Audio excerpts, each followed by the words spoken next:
What's up, my friends? Hope you're having a good day, and I hope you're having a good week as always. I want to talk about there's riots and terrorism breaking out across the country right now in Portland and Seattle, in Los Angeles, and it looks like Aurora and maybe parts of Denver. Maybe Aurora is Denver. I'm not too familiar with the city, but we'll talk about that because I know a lot of the media has been covering this up for the last 40, 50 days, and to be honest, I only really caught on to it last week because I'm enjoying my life. I don't really overanalyze certain things that are happening in cities that aren't mine. I'm not that familiar with it, but I learned, and I did that video, a lot of you guys probably saw it, in Portland where I showed a lot of the clips, and today I'm going to show you on my computer like 5, 6, 7 clips happening in Seattle, happening in Portland. I'm going to show you clips that are happening in Los Angeles, and this is stuff that media doesn't want to tell you. So if you're in a liberal city right now, if you're in Los Angeles, if you're in Denver, if you're in Portland, if you're even in New York City at this point, I would say stay safe and be aware,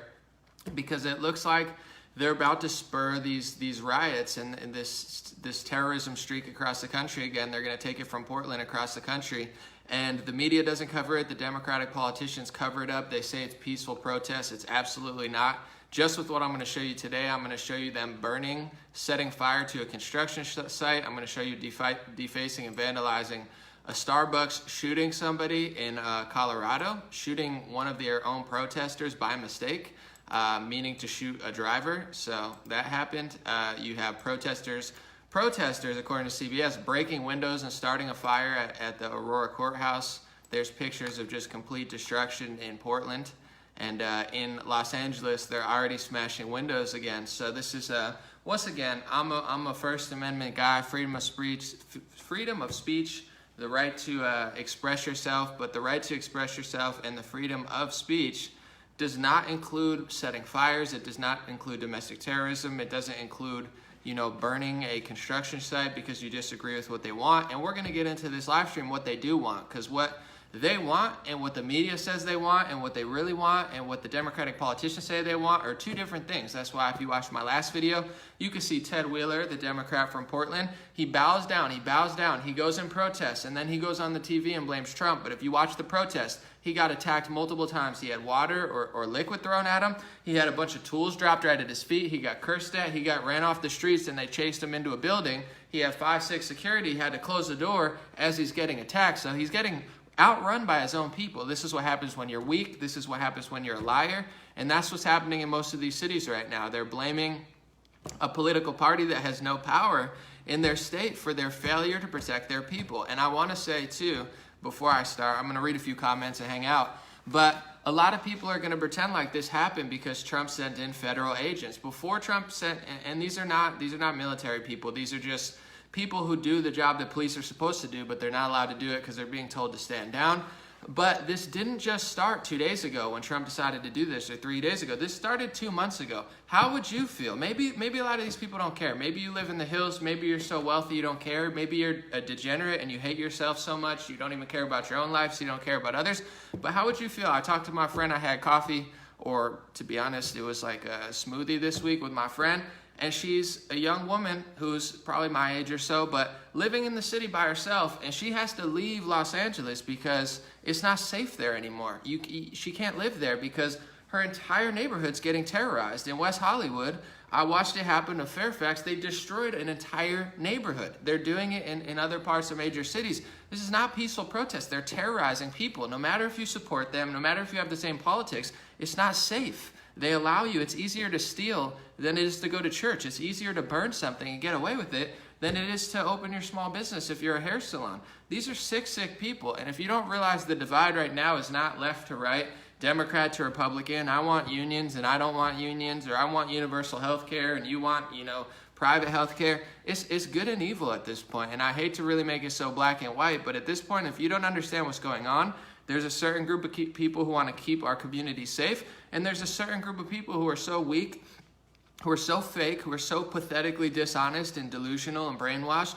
that they're literally willing to let their own cities get overrun and taken over by domestic terrorists, not protesters, domestic terrorists, burning federal courthouses, domestic terrorism, burning Seattle for burning a Starbucks for political reasons, Domestic terrorism, burning a construction site for political reasons, domestic terrorism. This is all domestic terrorism. This is not protesting. This is not peaceful. I'm sure there's elements of it that are, but even during the big protests in Los Angeles, you have all these people peacefully protesting. By peacefully protesting, I mean blocking the streets, blocking where people are driving, shutting down the whole community after we've already been struggling for 3 months and people are trying to open their business. So their peaceful idea is shutting down businesses. Not very peaceful, not very kind, but these are the same liberals who never cared about their community. They don't care about the Trader Joe's or the people who work on Hollywood Boulevard. They act like they care so much, but they don't care that the city's been declining for 20 years, or at least 10 years, 7 years since I've been there.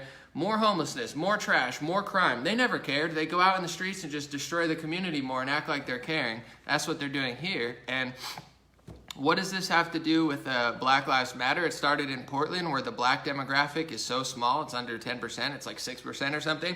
It's mostly white people. So you have white communist anarchists who believe in a very radical idea of abolishing the police, abolishing everything, abolishing private schools, abolishing, private health care, just setting chaos until they get their way politically, committing terrorism, doing it. And you have CBS, NBC, all these news organizations making excuses for them, saying it's not happening. It is happening. I have the clips. I'm going to show you here in a second. And let's just get into it. Let's do some, I'll do some shout outs later and we'll talk to people, but let's get right into the clips, because of course mainstream media is not going to cover it, so I will. And I'm going to give credit to everybody. This is Mike Baker, who I believe is actually, he works for the New York Times, and I got to give credit. I don't like the New York Times, but this guy Mike Baker is actually doing good work. He's on the ground and he's getting good footage. I used it in my last video too, so props to Mike Baker and doing his job, at New York Times. So this is in Seattle today. Is this a peaceful protest? Is this peaceful? So they're burning a construction site. I'm gonna read why in a second. Hold on. So that's happening in Seattle, among other things. It says they torched a construction building at the site of a new youth detention center. So they burned it because it's a youth detention center. And if you get to the core of what people like this believe, it's not just that they want criminal reform. If you check the president of the United States, whether you like him or not, he did prison reform. He literally let thousands of people out of jail. They don't want prison reform. They want prisons abolished. They want to abolish no prisons, no youth detention facilities. And in their little sick minds, which they don't understand, they think that's going to make the peaceful world. Prisons are bad. It's bad that good people get sent to prison, but there are bad people. If you don't identify that there's bad people, people who do wrong things, there's going to be crime. If you're not strong enough and smart enough to protect your community from that, and you just act like it doesn't exist and get rid of all the detention centers where you keep them, it's not going to create a utopian society where everything's beautiful. It's going to look like this, which is what they do to their own city and their own community, which they've been doing for 7 years. Look, this is a Starbucks in Seattle. This is today. So, is that peaceful? Destroying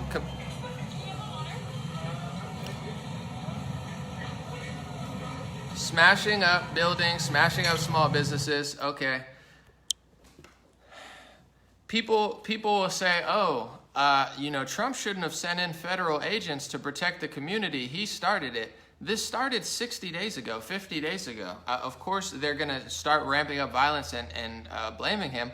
But in Los Angeles, in New York City, in Minneapolis, in Seattle, in Portland, this happened 60 days ago. I watched them destroy an entire community, set fire to 2 cop cars, burn and loot and destroy 30 businesses. Not big businesses, not just Starbucks. I'm talking about every business. This has already been terrorism, and no one did anything about it. They sent in the National Guard at a certain point because they were literally about to get their city overrun. And that's what's happening in Portland, and now it's spreading to the rest of the country. This is out of Aurora Police. They're shooting at people driving past now. Protesters are breaking windows, starting fires at courthouses. Here's a picture real quick yesterday from Portland. This is what they're doing. They're trying to take over the federal courthouse. They want control of the courts by force. This is domestic terrorism. What do they want? What are their grandiose ideas of success? Do they want, equality? Do they want peace? Do Black Lives Matter to the majority white Portland who You know, they use black trauma and they use black history. The real pain and the real suffering that black people feel is being used by a bunch of white anarcho-communists to set off their political revolution of communism. They're using black people like they always do. They're oh, Black Lives Matter.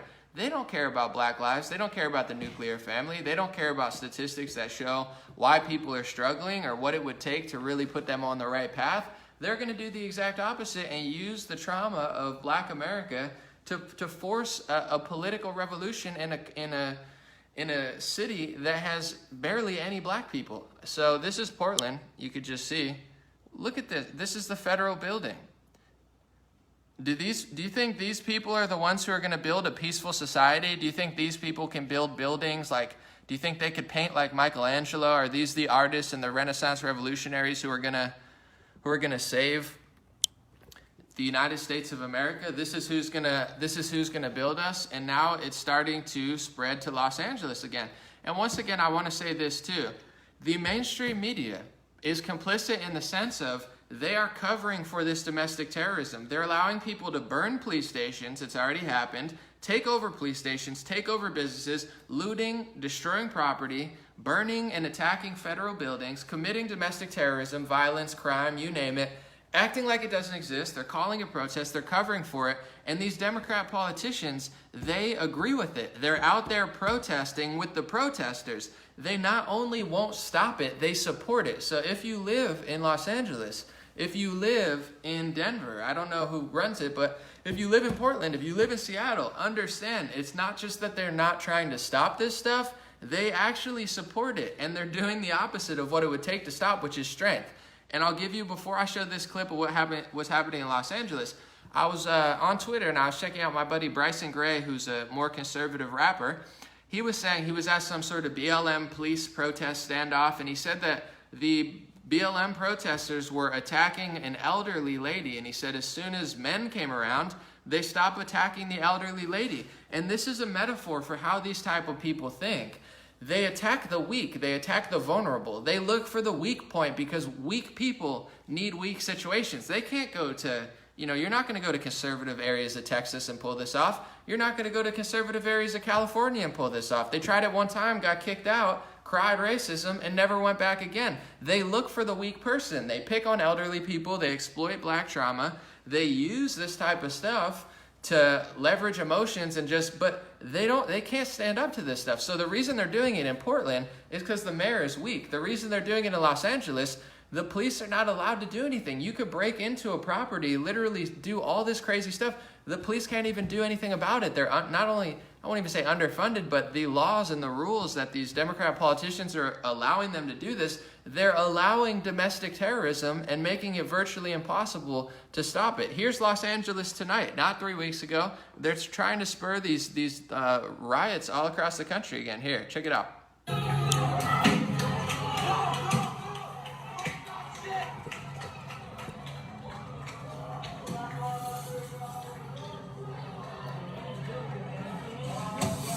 Is this a peaceful protest, guys? Is this peaceful?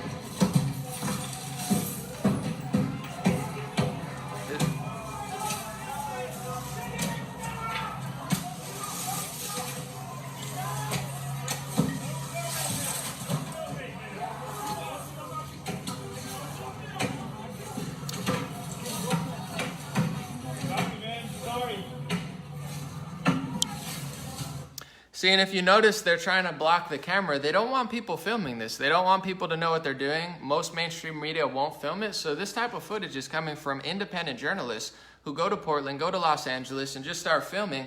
They try to cover it up. They're like, don't show this. They want to act like they're peaceful and show moms on the television. Guys, this is domestic terrorism. They're taking over the cities. This is like Syria when your country's conquered. Portland is never going to get better at this point because you have the mayor who supports it. The media supports it. A lot of the local people there support it, so there's no way this is going to get better. And it's not to help Black America. It's not to.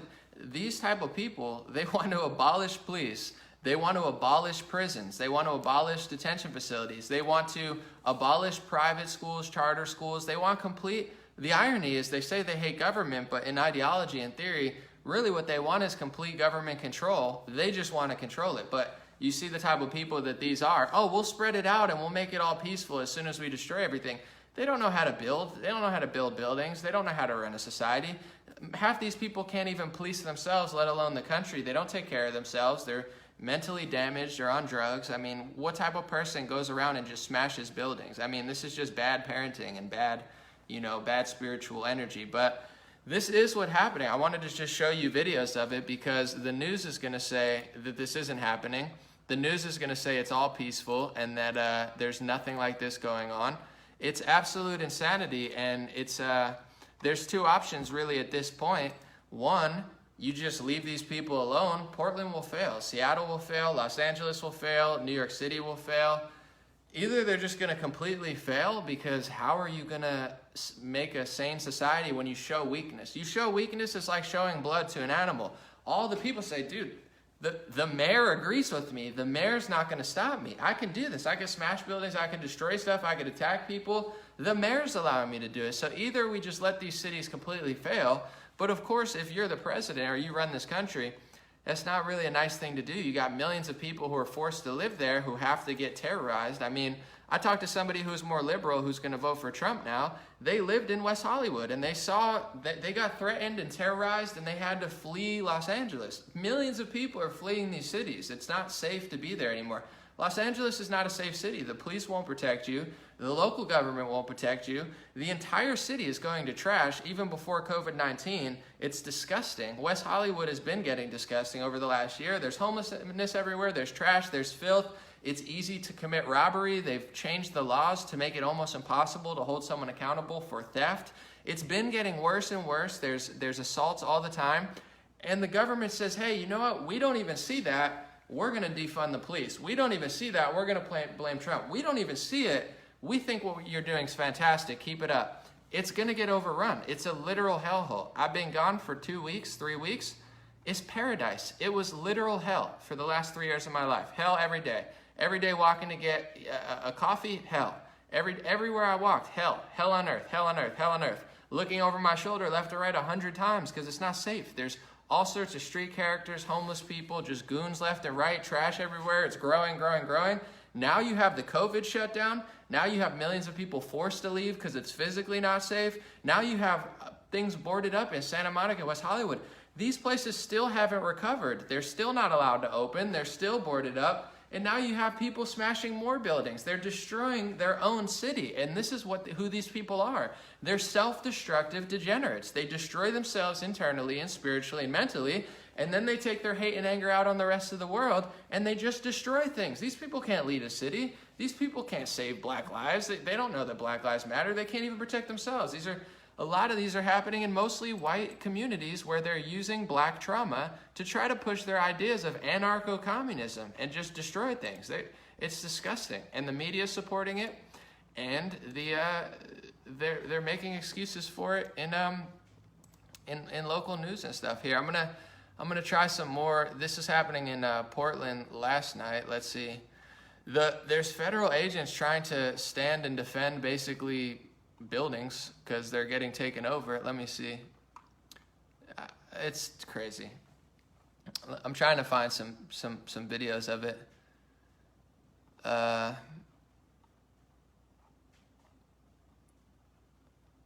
Yeah, this is Portland last night. Oh my goodness. Hold on.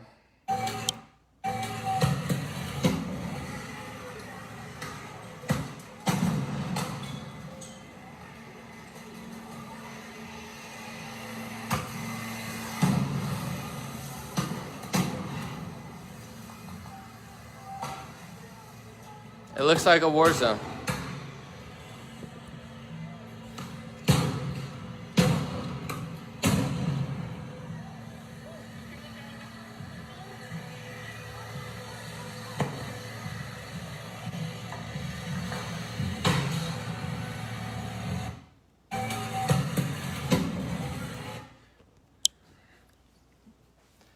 It's insane. It is what it is, but yeah, I mean, on that note, I understand why Trump is sending federal people. It's like it's not, people think it's this thing where like Trump's starting it. If Trump doesn't do it, these cities are fine. It's either he doesn't do anything and they get completely destroy themselves. LA is not going to rebound. New York City is not going to rebound. Portland's not going to rebound. Seattle, it can't possibly rebound. When you make it harder to open a hair salon than to burn down a hair salon, you have a problem. When you're not allowed to go to church or gather to run your business, but you're allowed to go in the streets with 5,000 people to pretend like you're peaceful, and then as soon as at night goes, thousands of people start throwing projectiles, shooting fireworks, lighting fires. I have it all documented. It's all really happening. It's like your city's not going to get better. And then they cry victim when they get held accountable. Oh my God, the agents are here.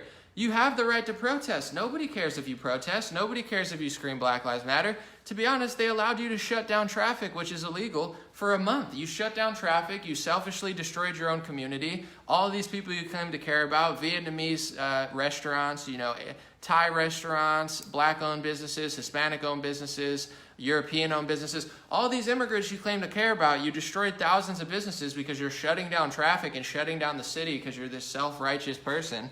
You've already destroyed your own businesses. They allowed you to do that. Even though it's illegal, they allowed you to break the law, and then you break the law more, and then you break the law more, and then you're like, hey, let's light a police station on fire. Let's take over a couple blocks in the community, and let's take over the courthouse. And then the Democrat mayor says, oh, we don't know what to do. And then Trump comes in, and then you're, oh my God, Trump started all this stuff. No, he didn't. He's finishing it. He's not a coward. Ted Wheeler of Portland is a coward. He's a snake. He's a two-faced liar, he's a coward, and he's a degenerate loser. And he supports terrorism by allowing terrorism to take over his country. And not only does he not say anything about it, he goes into the streets and tries to say, hey guys, I'm with you. And then they start committing terrorism against him. They threw a bunch of tools at his feet. They cursed at him. They almost chased him in a building. They bashed and threw stuff at it. They commit acts of terrorism against him because that's what terrorists do. And these people don't want Ted Wheeler. These people don't want Jenny Durkin, even though she's a far-left lesbian mayor. She checks all the boxes. Hey, guys, I'm with you. They don't care about you, Jenny Durkin. They don't care about you, Ted Wheeler. They don't care about you, Eric Garcetti. And they don't care about whoever runs Denver. What they want is they want to abolish the police force. You know you can't do that because those are who protects you. You have security. You have police officers. You understand that with no police, it equals massive crime. The city will get overrun by gangs or degenerates. You know that, so you can't abolish the police. Well, guess what? One day you're not going to be allowed to blame Trump. And one day you're going to have to face these problems. They don't want what you want. No matter how much you bow down to them, they want to abolish the police. They want to abolish detention centers. They want to abolish prisons. They want to abolish school choice and make it so you only have one government option, which is ironic because these degenerate kids hate the government so much. I hate the government. Then why are you going to destroy all private and charter schools and make it so the only option is government? I hate the government, so I want free health care for all. What is free health care? I'll tell you what it is in California. I lived there for 7 years. When they have free health care, they force you to pay health care. So I don't trust the government, and I don't trust big pharma, and I don't trust the health industry. So you know what I'd like to do? I don't want to pay for health care. I want to go to holistic doctors. I want to take care of myself. I want to go to steam rooms and sauna, which are now closed by the government. I want to get a massage or get a chiropractor, which is now closed down by the government. This is what I would want to do. So I want to save my money and have the choice. I want the freedom. You're not allowed to do that in the socialist, communist, progressive states. They take your money. They say, you have to get health care. It's free. It's not free. They force you to get it. And if you don't buy it, it's $2,000, $3,000, $4,000, $5,000 a year, excuse me. If you don't buy it, they charge you at the end of the year. So I have to pay a penalty, $1,000, $2,000. They steal my money. That's what progressive communists do.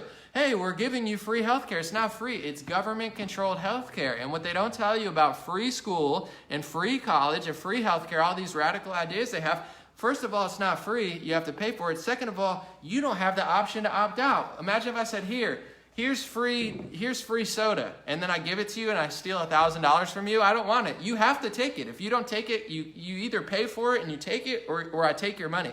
It's not free. And free college and free education, they want to abolish private schools and charter schools. That's competition. If you don't like the government, you can homeschool your kid. If you don't like the government, and you don't have to pay for it. If you don't like the government, you get to send your kid to a different school. They want to take away all those options and force your kid to a government school while they scream F the government. You know what that leads to when people are confused? It leads to this.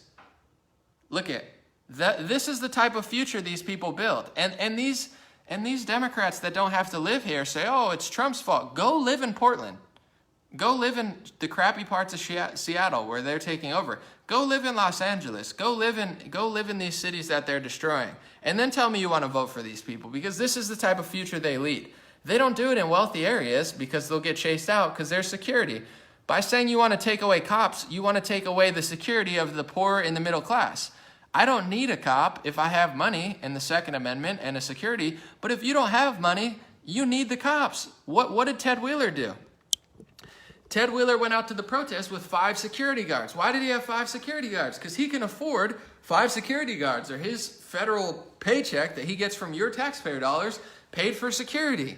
Well, guess what? Poor people don't get security. Middle class people don't get security, Ted Wheeler. So when you want to defund the police, you're taking away police from areas like this. LA is going to literal hell. It's not safe anymore. The whole city's getting overrun.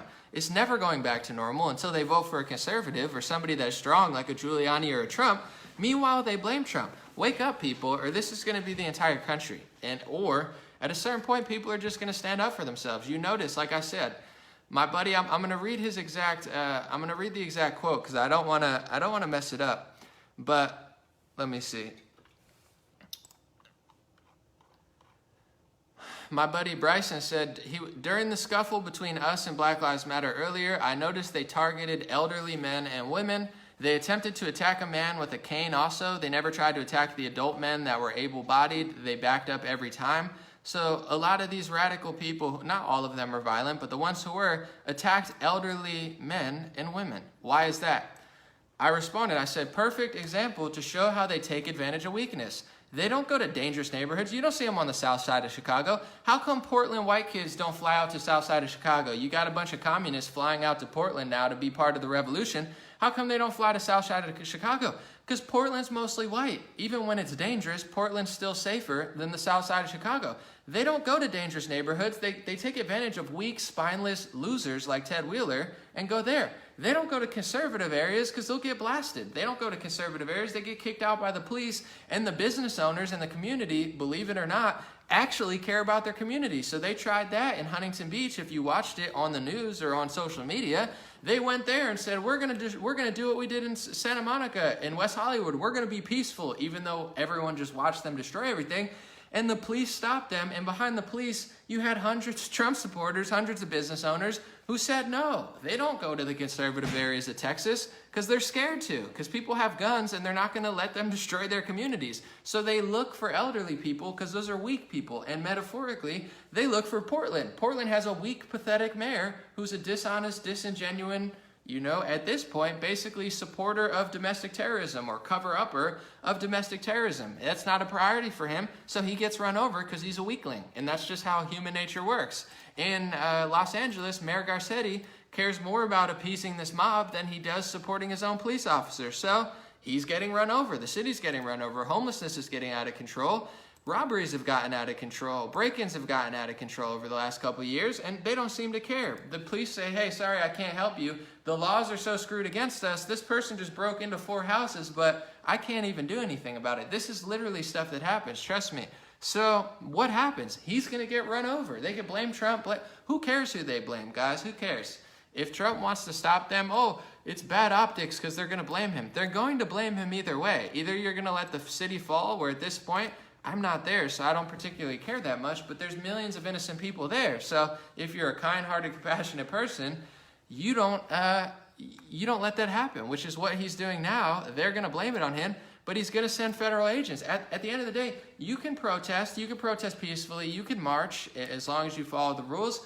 You can't burn buildings. You can't deface property. You can't commit terrorism. You can't shoot at cars. You can't shut down highways. You can't set buildings on fire. You can't bash in buildings because you're mad at somebody. That's not protest. So why do they think they're going to get allowed to do that? If we had ISIS come to our country, or we had some sort of Chinese offshoot like military come to our country, the federal people would take care of it, because you don't just allow terrorists to destroy your community. So if the terrorists are domestic, I'm not a martial law person. I don't personally want a bunch of federal agents everywhere. But if you're going to ask me, Anomaly, what would you rather? Have thousands of domestic terrorists destroying, major cities into a war zone, or federal agents who come and whip them into shape, arrest them, and take back the city?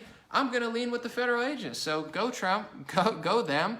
Why would I support? I don't support terrorism. I support, protests. I support conversation, debate, discussion, but that's not what these people are. And they're protected by the media, and they're protected by their leaders. Their leaders not only don't want to solve it, they agree with it. They like what's happening until you're going to find out, like I played in my last video, you're going to get, actually here, I'll show you a clip, and then I'm gonna get a drink real quick. Not alcohol, but this is Ted Wheeler. I made a clip. This is the video I made that's going viral, but also he did a speech recently where he was blaming Trump. So I took that speech and I chopped up him getting attacked with him blaming Trump. So here's a compilation of all the madness and terrorism that's happening in Portland, with Portland's scrawny, pathetic, two-faced, cowardly, dishonest, wicked, completely disingenuous mayor, Ted Wheeler, trying to act like it's not happening. So I have clips of him getting terrorized and then him acting like it's Trump doing it. It's not Trump doing it. It's your own left-wing voters. Here's the video. I'm getting a drink. The President of the United States uses force.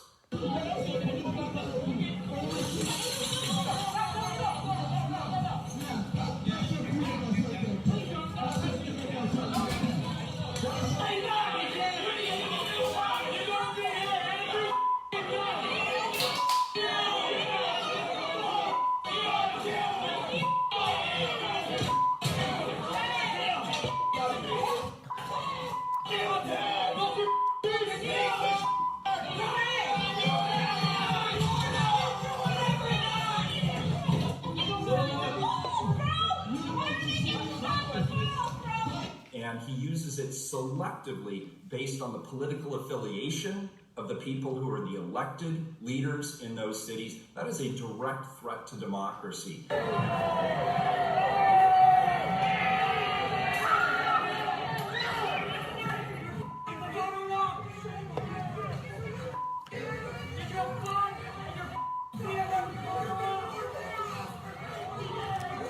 Notice that laser on him? They were trying to mess with his vision or blind him. At least 3 federal officers may be permanently blinded by rioters in Portland, shining lasers into their eyes. And we need to call it out for what it is. It's dangerous, it's unwarranted, it's cynical, and it's the cheapest of all political stunts.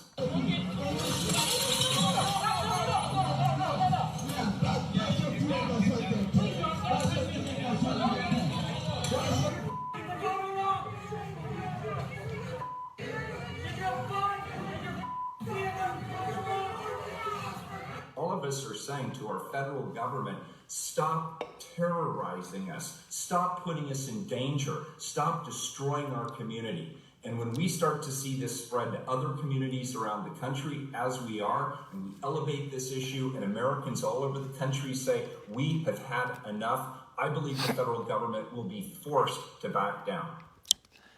So basically what he's doing is a veiled threat. Anyway, that was a compilation of Ted Wheeler they shined a laser in his eye, tried to blind him, his own left-wing, voters, tried to blind him through tools at his feet, terrorized him the entire time he was out there. He watched things get burned. He got chased into a building. They said, F you. They bashed on the walls. He got attacked 3 or 4 times being at the protest, and then he acted like he didn't see it. Everything he was accusing Trump of saying, oh my God, you're terrorizing our community. Trump is not terrorizing your community. Your own people are terrorizing your community. What about the people who live and work in those buildings? They're getting terrorized by the people starting the fires, taking over the buildings, destroying property. And his veiled threat at the end was basically, this is going to grow. He's saying this terrorism that's happening in Portland is going to go everywhere, and then they're going to be forced to back down. These people want a war. I don't want a war. This is not my war, but they're going to war with it's domestic terrorism. They're saying, we can destroy, we can loot, we can rob, we can set things on fire, we can set construction sites on fire, and if the federal agents try to stop us, we're going to grow and make them back down. No, you're not. With your umbrellas and your lasers. Someone said somebody got shot in Austin. I wouldn't be surprised. Let me see. Austin shooting. Yeah, I guess somebody got shot in Austin at a protest. Dear Lord. I mean, these are not protests. The fact that they're even calling them protests is sick. These are riots. This is domestic terrorism. And if you're part of a community, I'll give you an example. If you live in Los Angeles and you're watching West Hollywood get burned, and you're watching Santa Monica get looted, and you're watching businesses get destroyed and cars set on fire, and you're marching and saying, I am not doing it, someone else is doing it, you're a piece of trash. You're scum. You're not a good person in the community. You're not a leader. You're not a hero. You're not somebody that the community looks up to. You're human scum who's forming a shield to block what these other people are doing. So you're complicit. You don't care. I don't see it. You don't see it. Do you live there? If you live there, then you don't care. Because guess what? I don't want my city caught on fire. I don't want my city looted. So if my neighborhood is getting looted, I'm protecting them. If you're not protecting them and you're off doing something else, diverting pressure away and saying, well, it's not me, you're not a good person. So this is who these people are, and I know it's who they are, because when I lived in Los Angeles, I actually cared about my community and the people who worked there. And you know what they said? It just kept getting worse and worse and more unsafe, and they said, people are breaking into the store every single day. We got to get a security guard. There's crackheads all the time coming in, knocking stuff off the shelves. Did you care? People don't care. These losers are trying to be the next famous actor or musician and self-righteous. Oh, listen to my... Yeah, you don't care. You don't care about your neighborhood. You don't care about your community for 5 years. You care about yourself. You care about pretending to be a something you're not, or something. I don't know. I'm not trying to make it a thing, but this has been happening. And these people don't care. Ted Wheeler doesn't care. Eric Garcetti doesn't care. Gavin Newsom doesn't care. Jenny Durkin doesn't care. In Austin, they don't care. Anywhere the Democrats run is turning into hell on earth. So I understand Trump can have his moments. I understand a lot of Republicans are phony, but at the core of it, it's not even like which one supports our health care. It's like, which one doesn't want his city to get completely destroyed? Which one wants to let police officers do their job? Which one wants a complete stand down and just saying, we're going to do this? Which, I mean, it's pretty simple. But if people can't figure that out, you'll figure it out eventually. If it takes hard times, if it takes like a complete terrorist takeover of the United States for you to figure out something's going wrong, anomaly's crazy. Until you're stuck in your house, it's July. The 2-week shutdown turned into a 5-month shutdown, and they're replacing you on Fox Sports with virtual fans, guys. This is not my theory. You're sitting at home. Fauci's going to the game, and they're replacing you with deep fake fans. This is Fox News right here, guy, or Fox Sports, excuse me. While you're sitting at home and burning your communities, they're replacing you with artificial intelligence deep fake fans.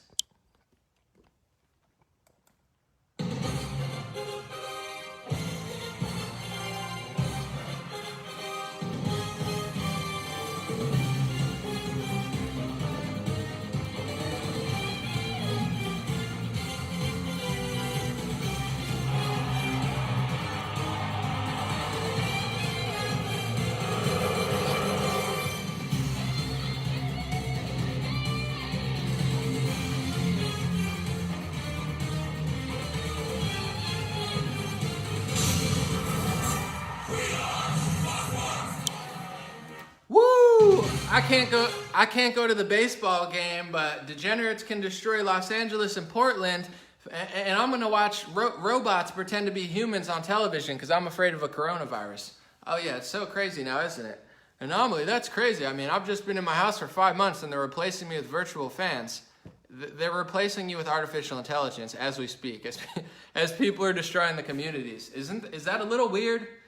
Is it weird yet? Do people get it? No, they're not. They're not cardboard cutouts, guys. They're artificial intelligent fans. They're not cutouts. They're computerized, computer-generated fans. They've replaced you with computers, literally. Like everyone's like, oh, they're going to replace McDonald's with computers. No, they're forcing you not to go to work, and they're replacing things that you like to enjoy with artificial intelligent simulations pretending to be you. It's not my theory. It's happening. All right, I'm gonna read some. Here's a clip of it actually happening. Here's it in real time. This is from the Cubs game. Ready? Keep in mind this stadium's completely empty. This is all fake noise, deep fake, computer simulated AI pretending to be you having fun at a baseball game, because you're not allowed to have fun at a baseball game. You're not allowed to go to a baseball game in open air, but Portland, Los Angeles, Denver, Austin, All liberal cities are allowed to destroy their cities, set fire to federal courthouses, run rampant in the streets, shoot people, and gather by the millions. And somehow coronavirus is magically going to disappear because you can't go to a hair salon. How stupid are people? I'm sorry, guys. I'm not trying to be rude tonight, but it's like, at what point, like, either you're just completely brainwashed or your IQ is like 5. And I'm not trying to make this into like an intelligence competition, but like, do you not understand that coronavirus is not going to disappear? Where's it going to go, guys? It's already in 3 million people. Millions of people fly every day, and there's millions of people in the street every single day. Where's the COVID going to go, guys? It's not going to go anywhere, and that's not a bad thing. The common cold doesn't go anywhere. The flu doesn't go anywhere. You can live your life eventually, but right now, you can't, and they're replacing people with robots. Here. This is the game. There's no fans in the stadium, but they simulate it. Ready? Up there. 2-2. Pulls it over the shortstop, Arcia. Quick throw from Gamble. Here comes Rizzo. Play at the plate, and the Cubs take the lead in the first. RBI from Wilson Contreras on 2 strikes. And he just missed his spot there. I mean, is that not creepy to you? They won't let you go to the game, but they're pretending like you're there with fake simulated noise, and it's insane. Someone said in Sydney, Australia, BLM is having a big protest. Guys, Black Lives Matter is a communist Marxist revolution. It has nothing to do with black people. The founders are trained Marxists. Karl Marx is the father of communism. This is a communist revolution, a communist terror takeover of the United States. Communism killed upwards of 80, 90 million people. Communism is a sick ideology that has never worked. It killed God knows how many people in the Bolshevik Revolution. It killed God knows how many people in Stalin's regime. It killed God knows how many people in Mao Zedong's regime. It's never led to success or freedom. It's never led to prosperity. It's always led to death and destruction like they're causing in the cities now. That's what it is. So it's the time to stop playing stupid with, oh, well, I want to post the black square because I don't want my friends to think I'm a bad person. It has nothing to do with black. The founders of it are admitted trained Marxists. Karl Marx is the father of communism. It's not a stretch. When they say, ooh, Trump's a Nazi. Why is Trump a Nazi? Because he loves Israel? He's the most pro-Jewish person ever. He's so far away from a Nazi, it's not even remotely funny. He does nothing racist at all. He literally does everything for other people. He does prison reform. He had lowest black and Hispanic unemployment. They're doing better than ever. You falsely call him that. I'm not falsely calling them a communist. Communism really killed more people than even Nazism. I'm not just exaggerating. That's literally what they are. You ask them, what is your ideology? Their ideology is Marxism. Karl Marx is the father of communism. They're communists. Look at their website. It's communism. What does the LA Teachers Union want? They want to abolish. We're not going to go back to school until you do this, and this. It has nothing to do with science. They're communists. The LA Teacher Union wants socialism and communism. It's a communist revolution of domestic terrorism. This is not a protest. If you want to do a peaceful communist protest, that's fine. You want communism? I'm not offended by it. But this is not peaceful. This is terrorism.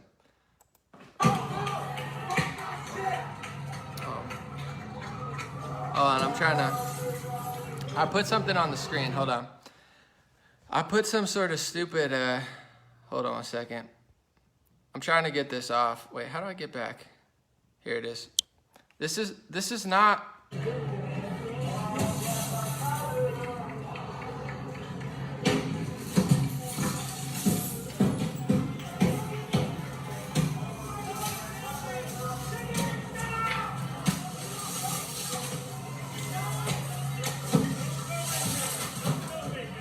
See, they don't want you to film, guys, because they don't want people to know they're doing this. Someone in the thing said, "When do you support Trump?" I'm an individual. I'm not a #1 Trump fanboy that just runs around and says everything he does is great.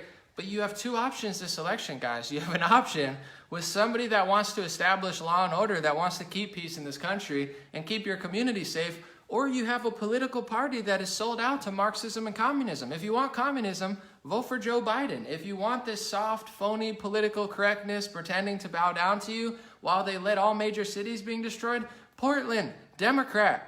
That's where all the violence is. That's where all the terrorism is. Seattle, Democrat. Los Angeles, Democrat. Denver, Democrat. Austin, Democrat. New York City, Democrat. Where's all the COVID deaths? Everyone says, Trump killed all the COVID people. Where are the COVID deaths? New Jersey, Democrat. New York, Democrat. It's all the Democrat areas. They say Florida's got so many cases. Look at the death rate. Their death rate is 10 times less per capita than New York. COVID, all the people are dying in Democrat areas. The riots and the protests, it's all Democrats. Trump is not doing this. Republicans aren't doing this. They're useless. A lot of them are completely sleazy. But at bare minimum, Republicans say, hey, we're not going to defund the police. We're not going to just let people destroy your community. Democrats are such scrawny little weasels. They say, we don't even see it. I mean, this is fine. Yeah, do that. They're pathetic. They're weak. So if you want to live in a weak city with a weak mayor and weak Democrats and a weak governor, that's going to allow terrorism, that's going to allow crime, that's going to allow robbery, that's going to allow murder. Probably at a certain point, they're even going to go further. If that's what you want, then vote for Democrats. If you want a society that doesn't get taken over by a bunch of Marxist, communist terrorists, then you should think about Trump. I mean, it's not supporting everything the guy does, but I don't understand what news sources people listen to that they haven't figured this out. Go live in a Democrat city in these communities. Maybe people have, maybe they don't know. I lived in LA for 7 years. It got worse and worse and worse and worse and worse, and they don't do anything about it. They just keep making it worse. And then they penalize business owners, and then they penalize taxpayers and small business creators, and they penalize you for not, it's nuts. The smartest thing I did was get away from them, and it's been paradise. All right, I'm going to read some comments, and then I'm going to... That's a good question. Someone said, why would Trump defund the World Health Organization and then give $1 billion to Gavi, which is a Gates Foundation? It's a fantastic question. To be quite honest, I think they bamboozled him with all this health stuff. He was doing great on the economy. He was doing great with the wars. He fended off a lot of stuff, and they smacked him with COVID-19, and he was in over his head. I think he got fooled for 3 months by Fauci and a lot of this stuff, and there's almost, I'm not saying there's nothing he can do, but they're surrounding him. Even if the World Health, the CDC, the Gavi, the Bill Gates, they're all interconnected. So it's like he could say no to 4 out of 5 of them. The money's still going to get to those people. So yeah, he's working with Gavi, which is really no different from the World Health Organization. I'm not saying it's ideal. In my America, you could criticize Trump, you should, but these are the things we should be talking about. But unfortunately, it's not like that issue and this is like, there's so much going on. It's like with Biden's not going to, he's going to refund the World Health Organization, work with Gavi. You get what I'm saying? You just got to weigh out what's going on and what you could really do about it. So if we can get over this, then we could have that conversation, and I think he's more movable. But right now, there's so much going on. I'm guessing he probably just doesn't want to stir the pot that much, because it's like every move he makes right now, he's got a million things. I'm not making excuses for him. I hear what you're saying. I don't agree with it either, but right now, on a list of everything happening, there's only 2 options really, unless you want to vote for Kanye, which people might. We'll see. But I don't know what Kanye's stance on Gavi is. We'll see.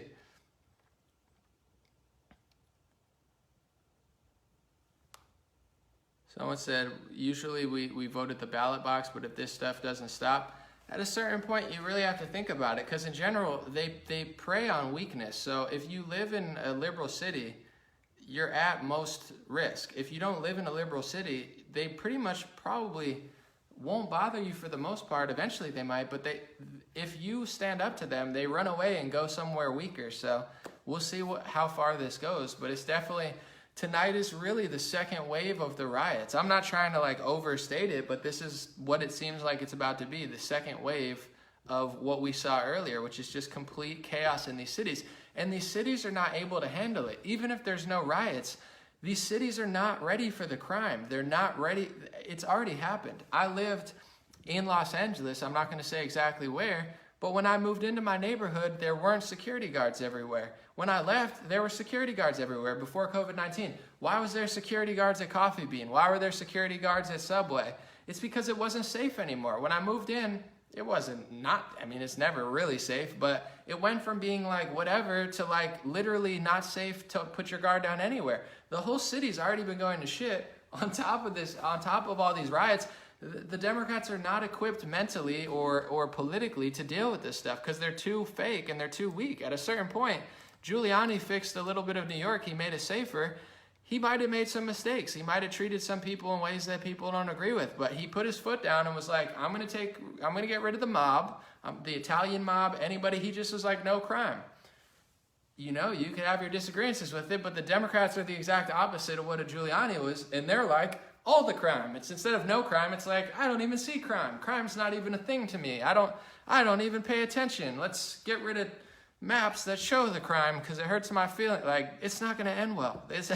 It's like joining a war and just being the weak one that's like, I don't even see any of this happen. You're going to get overrun by the strongest force on the ground. And right now, the strongest force on the ground is these rioters and these, anarchists who are just destroying stuff. That's why Trump sent in the federal agents. He's trying to meet their force with force. I'm not saying it's great, but at a certain point, either you let your country get taken over by domestic terrorists or you don't. If these were right-wing protests, are you kidding me? If they were right-wing protests and you had right-wingers smashing buildings, you think I would make excuses for them like the Democrats? Not for a second. I would say, go arrest those right-wing terrorists. Right-wingers are allowed to protest peacefully. You're not allowed to smash buildings or burn buildings. If you're a right-winger and you burn buildings at a protest, you're not a protester, you're a terrorist. I would want Trump to arrest them as well. But that's the difference between me and these left-wingers. I don't like right-wing terrorists. They like left-wing terrorists. They agree with it, they support it, they subsidize it, they pay for it, they endorse it, they defend it, they cover it up, and then they go out and join them and act like they don't see it happening. These are wicked people. It's not left and right. It's not blue and red. It's good and evil. It's right and wrong. It's true and false. And when you get so far away from good and you get so far away from the truth, you become a magnet for any sort of wicked thing. You have no standards. You have no morals. And a lot of this stuff was written for 100 years. This is a communist plan. I could show you a video of what I'm talking about, but I'll save it for tomorrow. I have a whole presentation. But, at a certain point, people are going to have to figure this out. You might hate the president. You might hate Republicans. You might hate America. But at a certain point, you're going to figure out, you know what? I had it good a couple years ago. You know what? It wasn't that bad because you're about to live in a war zone. You're about to live in a third world country. You're about to live in hell and figure out what it's like to live in the middle of Syria when you're getting attacked by terrorists, or what it's like to live in Libya when your president gets overthrown and they let a bunch of psychotic terrorists come in and enslave your people. You'll figure out what that's like, and then you'll wish that you acted right now, because that's what's going to happen.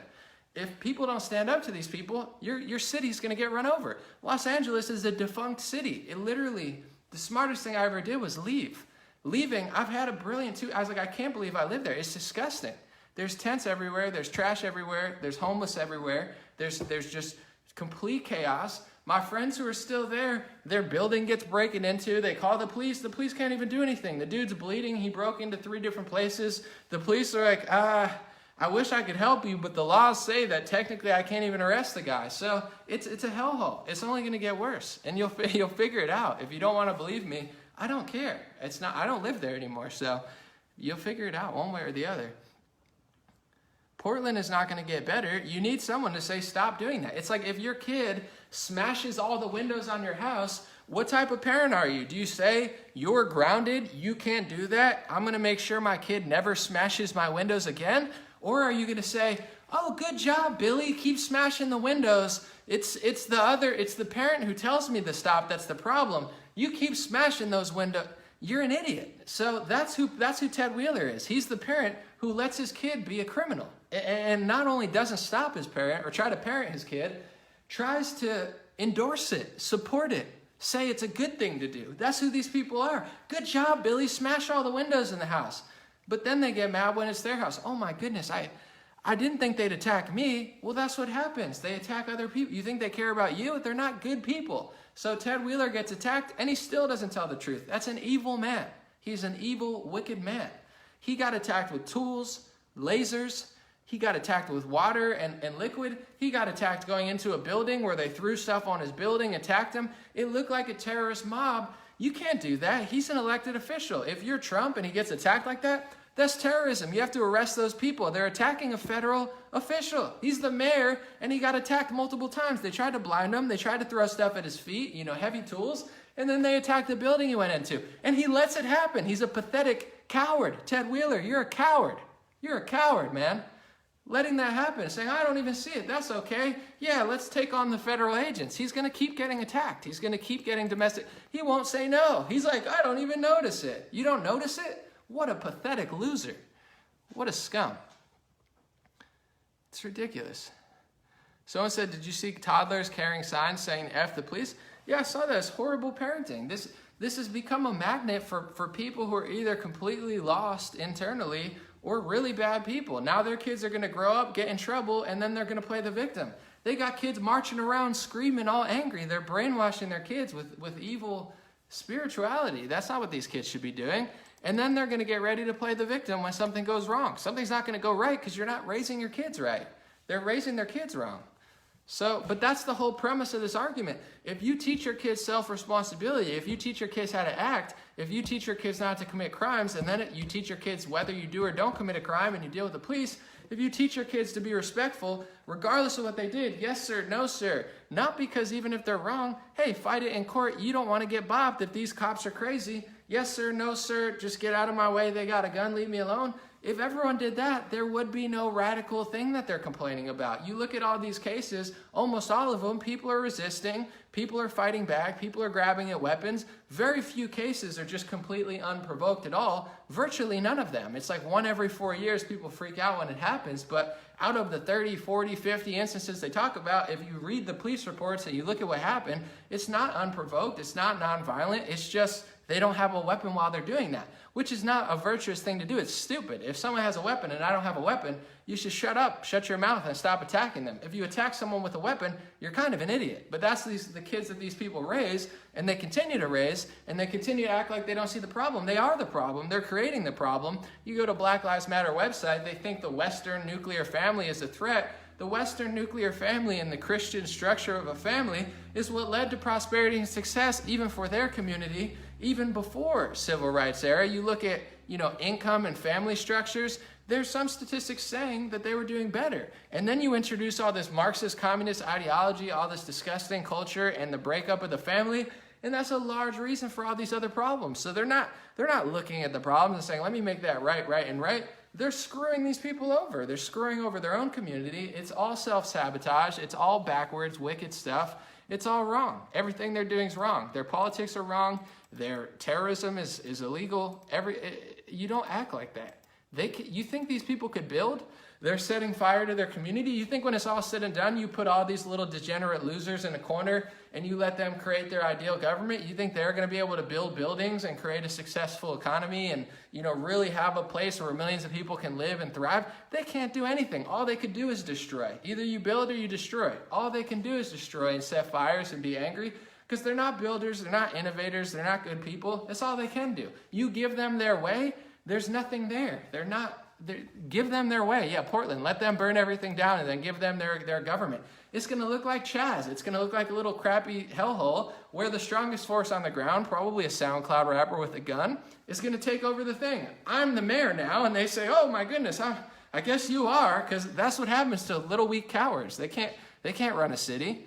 Some SoundCloud rapper ran the whole Chaz show because he was stronger and he had a gun. And they're like, okay, I guess he's the leader now. Yeah, it looked really great there for 2 weeks. It was just a bunch of degenerates just doing weird things, and then eventually a few of them killed each other. And then it finally came to an end when they ended it. But it wasn't a successful, amazing, prosperous experiment. These people can't build. Someone said Trump is helping the black communities and Democrat won't have it. Trump did more for black communities than the last 4 presidents combined. He put opportunity zones in inner cities. He brought jobs back. Even Nick Cannon. You can find a rap that he did. I could probably find it if I look. Nick Cannon did a whole rap and he said, nothing stops a bullet like a job. That's a direct quote from his rap. Nothing stops a bullet. He was complaining there's not enough jobs in black community. Even before Trump, he knew you want to help out the black community, give us more jobs. Trump brought jobs there. All of a sudden they don't want jobs anymore. They say, oh, that's not how you help it. Well, 3 years ago, that's what even Nick Cannon said would help it. He brought jobs. He did prison reform. He let thousands of nonviolent drug offenders out of prison. He did everything that liberal and rap activists have wanted for decades. Meek Mill wanted it, Jay-Z wanted it, but when Trump does it, all of a sudden they don't want to talk to him because they're Democrats. They don't want to do what's right if it doesn't go against, they were campaigning with Hillary or whatever. So yeah, he's done a lot for the black community, but with this COVID shutdown and all this stuff, they're sending people back. They're sending people completely in the wrong direction, and they're not doing it normally. They're doing it with force. They're doing it with disgusting tactics. These people at this point, unfortunately, you almost can't trust them with anything. And I'm not a political person. I don't care if you're a Democrat or Republican. Just do your job. Be a good person. Doesn't matter. That's more important. You got epidemiologists who are working with the New York Times who won't even tell the truth about virology. They're so brainwashed politically. They're such little communists that they can't even tell the truth. They say, I think viruses might only spread at right-wing events, not left-wing events, but I don't know why I feel that way.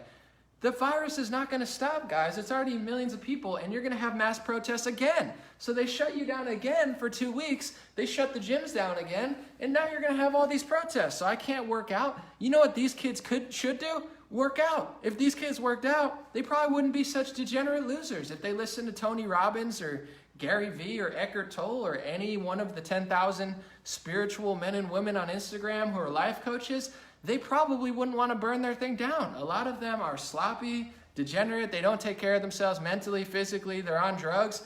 Cut out all your bad habits. You probably won't want to burn down your community. You'll probably want to build it or start a coffee shop or something, because that's what normal, sane people do. They build and uplift people. They don't just destroy their own people. It's ridiculous.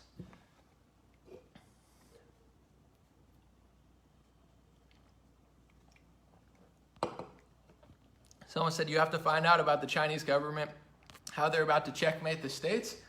I wouldn't be surprised, because they're probably running the government right now, and we're all screwed up and shut down. This whole thing is probably a complete setup to set up the United States for failure, and it's working.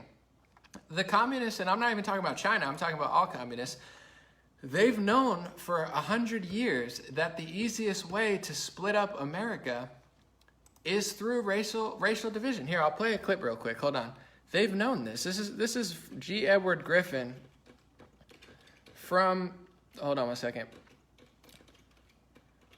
This is him in the 1960s explaining what's happening right now. How did this guy know in black and white? Ready? That the racial differences among our people. They've known this for 100 years. So, look.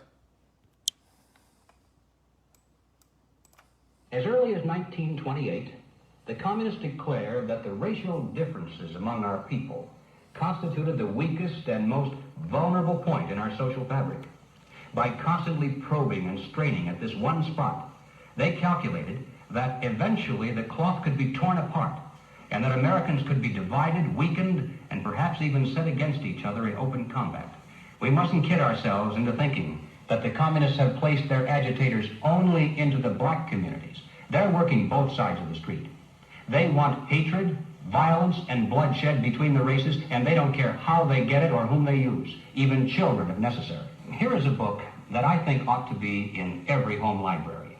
It's entitled Color, Communism, and Common Sense by Manning Johnson. He joined the party as a young man because he honestly believed that the communists were trying to improve the conditions of his people. He was a dedicated communist, and eventually he rose to one of the highest ranks. But after many years, he discovered that instead they were merely planning to use his people in a bloody revolution to destroy America. And when he woke up to this, he dropped out of the party and devoted the rest of his life trying to alert his fellow citizens of all races to the true nature of the Communist Party as he knew it to be from the inside. Manning Johnson said, "Black rebellion was what Moscow wanted. Bloody racial conflict would split America. During the confusion, demoralization and panic would set in. Then finally the Reds say, workers stop work. Many of them seize arms by attacking arsenals. Street fights become frequent. Under the leadership of the Communist Party, the workers organize revolutionary committees to be in command of the uprising. Armed workers seize the principal government offices, invade the residences of the president and his cabinet members, arrest them, declare the old regime abolished, establish their own power." Now, here is a piece of vicious communist propaganda that perhaps some of you have seen. It's called The Crusader. It's written by Robert F. Williams, one of the organizers of the Revolutionary Action Movement. In this issue of The Crusader, You got to see the whole video. If you want to see that whole video, his name is G. Edward Griffin. I think if you watch if you search G. Edward Griffin, I'll actually search it for you so you know for sure. But guys, this is tactics that have been around for hundreds of years. They've been doing this. Let me see, G. Edward Griffin. If you just search his name, it kind of pops right up. So 1969. So that's from 50 years ago. This has all been written. It's someone said gonna get that book if not banned. Yeah, Manning Johnson, I forget the name of it, but it was in that. You could run this back and figure it out. And if you want to see this video after this, it's going to be on YouTube and bitchute.com, bitchute. I'll leave it up for 24 hours, and then I usually take them down and leave them on YouTube and BitChute. All right, I'll answer some questions now, but I just want to say, everybody, overall, before anything, just stay safe, because this is going to be a crazy year, and in general, like I said throughout this whole video, Democrat cities are just standing down. They're having the police not really defend their own communities. They're promoting and allowing what's going on. And what's going on is not just peaceful protests. It's burning, it's looting, it's rioting, it's destroying. In some cases, it's even worse. And they're not even trying to stop it. It's not going to lead to a prosperous city until something gets done about it, either federally or locally, or people leave. I mean, like I said, Los Angeles, I know at least 10, 15 people who've already left. I'm guessing thousands upon millions of people have left. The people who leave are not bad people. They're not people, they're people who run businesses, who have families, who actually don't commit crimes. You get rid of those people, taxpayers, and all you're left with is people who don't see it or don't care or don't want to leave. It's not going to get better at this point. So just, if you're there, stay safe, because at this rate, something has to give. Either federally, they have to reinstall law and order, which I don't want to happen. I would prefer that local government does it, but they're not doing it. So the options aren't like Rand Paul says, oh, just let them do it. They don't want to do it. So that's not an option. Like Rand Paul's like, let them do it. I like Rand Paul. I love libertarianism, but they don't want to do that. So the two options are like either do it or let them fail. So that's the two things on the table. But, you know, to each their own. I'm going to move my desk down and sit down for a second.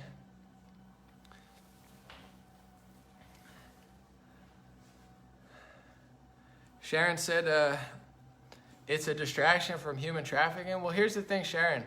It's obviously is a distraction from that, but there's multiple things going on. Like people who pay attention to that stuff 24/7. I talked about it earlier on my Instagram live, but like you have to understand this stuff is also going on. Like obviously with the Ghislaine Maxwell stuff and all that, there's a lot bubbling up, and a lot of it probably is related to this, but a lot of it also isn't related. Like as far as I just showed you a clip from 1969. 1969, they were writing what they were doing, word for word, what's happening. It's even bigger than that. That's a part of it. That's one of the biggest parts of it. I'm not trying to silence you or cover it up, but so many people are so one-track minded, they don't understand. Eventually, they're going to have to stand up to more than even just human trafficking. For instance, if Trump blows that whole thing out of the water and Ghislaine Maxwell snitches on everybody, and you find out the whole kit and caboodle and everybody gets held accountable, even your dream happening, which is all of that, this is not going to change every major corporation leading towards Marxism. This is not going to change the COVID-19 shutdown. This is not going to change the riots. The riots have nothing to do with it in a sense. So people want to believe that their magic Disney ending, which is Trump arresting all the pedophiles, is going to happen. And their world is just going to be rainbows and butterflies, and they're going to walk around and be like, America's safe. That's not how it's going to happen. You could lie to yourself. You could surround yourself by people who say that because they want to believe they're in some sort of Disney fairy tale movie that Trump's going to save them. But the truth is Trump is doing a lot, but you're going to have to do something. You're going to have to stand up eventually. You're going to have to realize that every major media company and every major corporation is not on your side, regardless. And this is not going to change it. So it's not a bad thing, but in general, people are like waiting for Trump to save them, or like they think this stuff's going to go away. It's not going to go away. You have a long time to have to deal with this on an even bigger level. And that's not a bad thing, but it's a bad thing if you think it's just all going to go away. You're like, oh, this is just a cover for human trafficking. Human trafficking is real. Ghislaine Maxwell is in prison, but this is even politically and socially even deeper than that. That's a thing. That's a problem. But this has been around for hundreds of years, or at least 100 years, you know, in that realm. And it's in some ways related, in some ways completely unrelated. And you're going to have to deal with both of those things separately. But a lot of people don't think, they just have a one-track mind, which is fine, but you're in for a rude awakening. This is not going to go away in November. This is the problem with the COVID shutdown and the issues that we're facing here. They're not just going to disappear out of thin air. It's going to take a decade of work and, truth and trying to teach people and standing up for yourself and protecting your community. I think it's going to take that.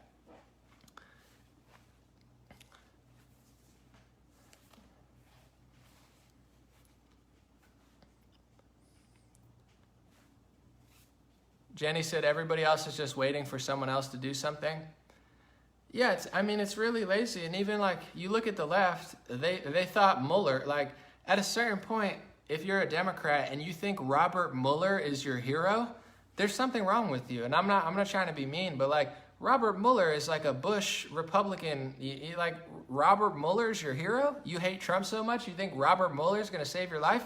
It was never true. He didn't do anything. He couldn't do anything because the whole premise of what they were doing was a complete lie.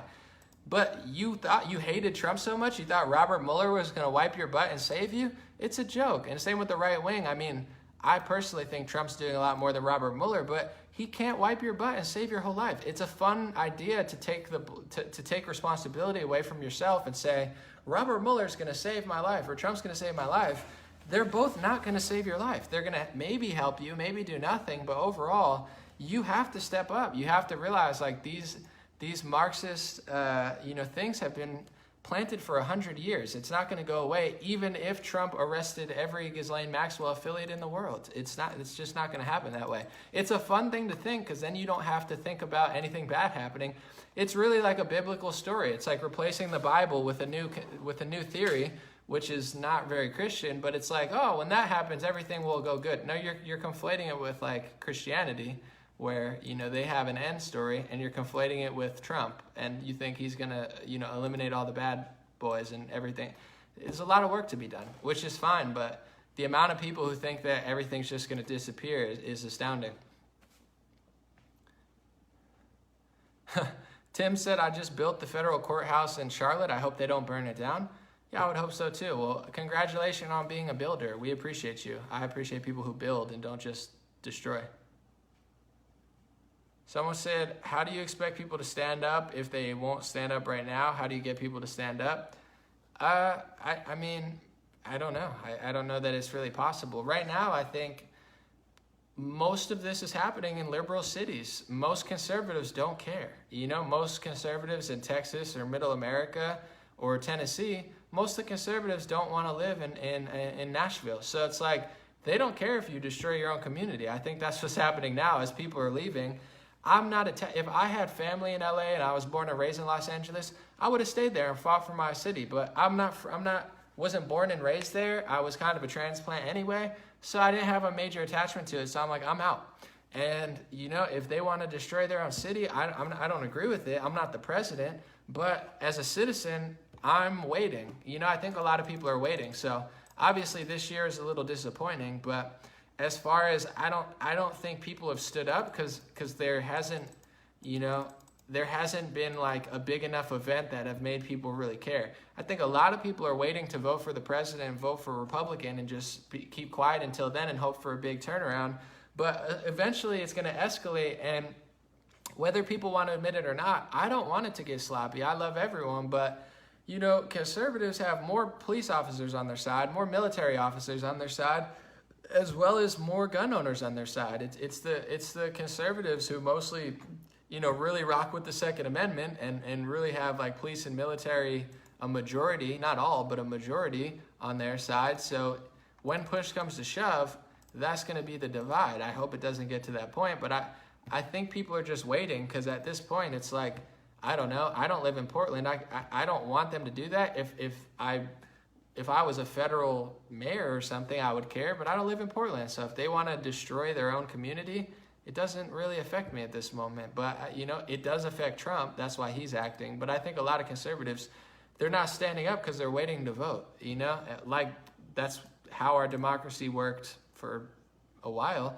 And it actually does kind of work in a sense. Like, Trump was a big difference. And even with Trump, if you hold Trump accountable, he shifts. Even Biden and these people, like, They can shift. It works well if you can convince enough people to do something. But you know, this is a new wave of like trying to buck the system.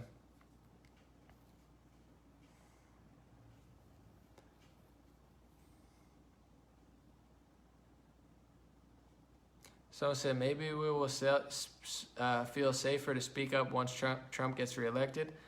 See, I don't really think so. I think time is not working in your favor in multiple facets. So I think the big lie that people believe is like, eventually this will get better. Trump will save it. I'll be safe. You're not going to be any safer than you are today, in my personal opinion.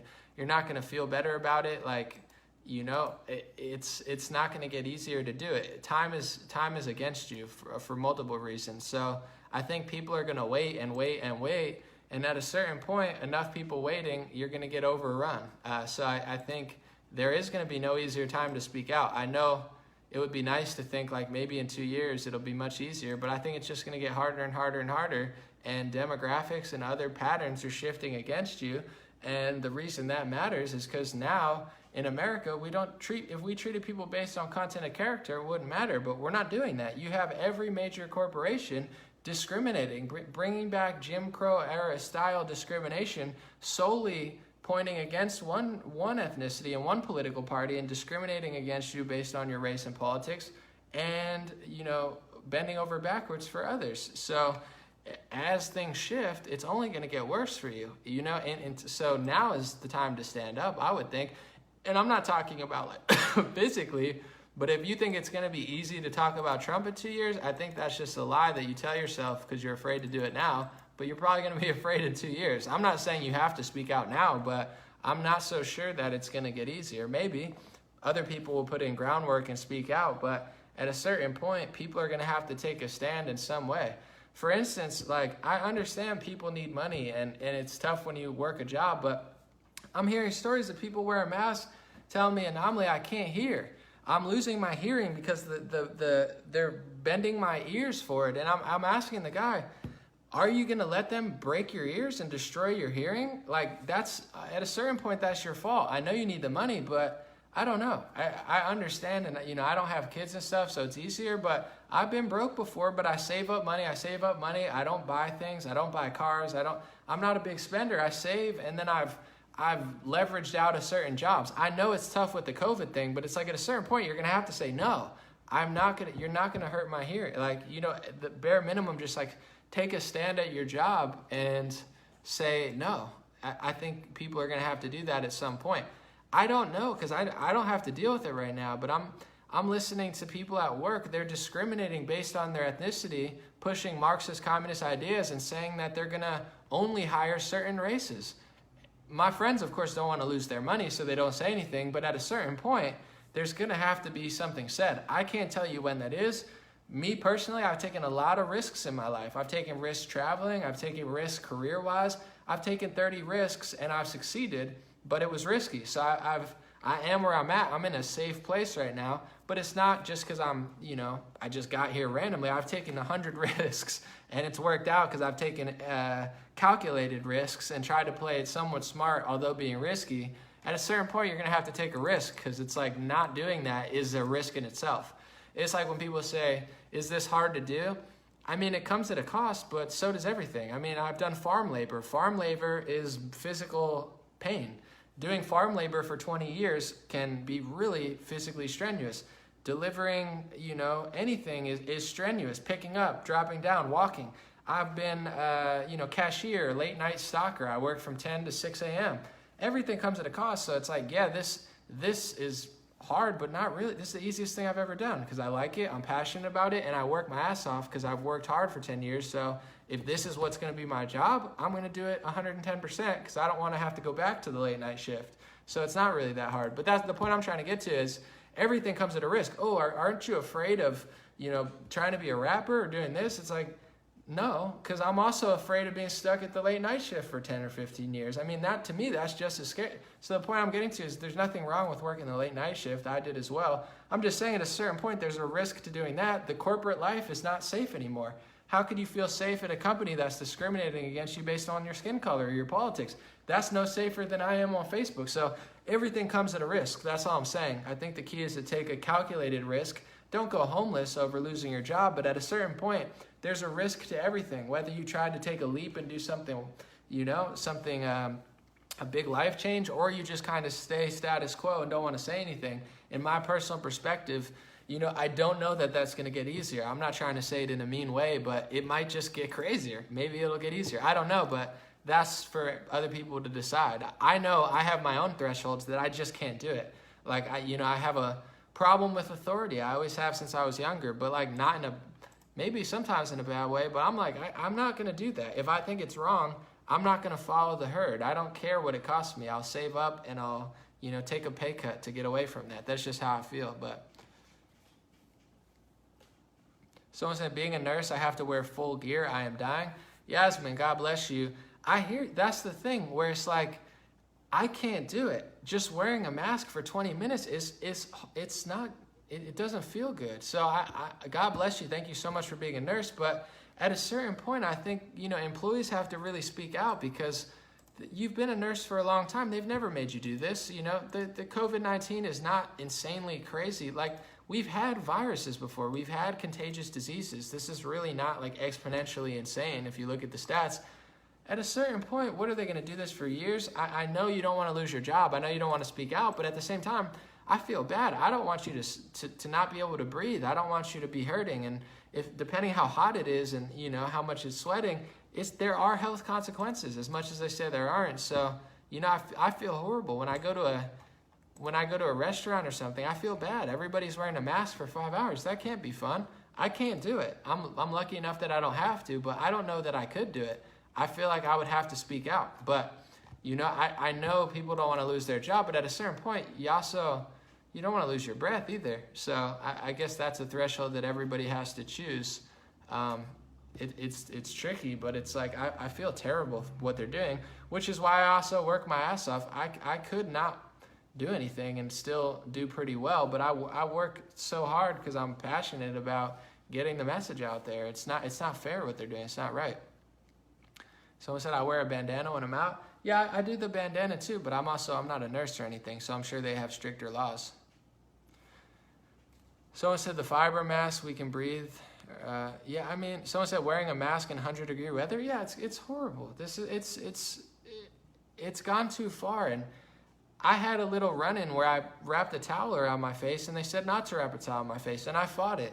I said, why can't I wrap the towel around my face? They said, well, we don't want towels. I'm like, but you let me wear a bandana, but not a towel? And I fought it. I said, you're wrong. You're a liar. You're a tyrant. And now I'm probably not allowed in that cafe again. But the point is, I'm not doing it. Like, I'm not going to wear it. But these people get tyrannical and they get too much. There is no scientific reason I can wear a dinky bandana that covers half my face, but I can't wrap a beach towel around my face, which covers my whole face even thicker. There's no science for that. It's just tyranny. These people get a little bit of power and they make up their own rules. It doesn't even have to do with company rules. They made up their own rules. It's not state rules. They lied to try to stop me from doing something that they didn't want, even though it was scientifically more protective. So I called them out, and it is what it is.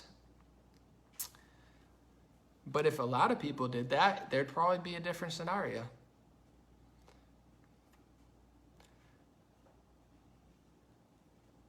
Someone said, Austin, Texas, a protester was shot and killed 30 minutes ago. That's terrible. Yeah, I saw that. I'm going to look it up real quick. Austin. Oh, a protester was shot in Austin by someone driving through a crowd. Yeah, well, rest in peace. Let me see. Protester shot in Austin by someone driving through the crowd appears to be fatal. I'll read it real quick. Someone got out of their car and shot one of the protesters. The victim, according to the woman on the stream, is a husband. It's terrible. And it's definitely not going to help with all the escalation. It's no good. No good. Rest in peace.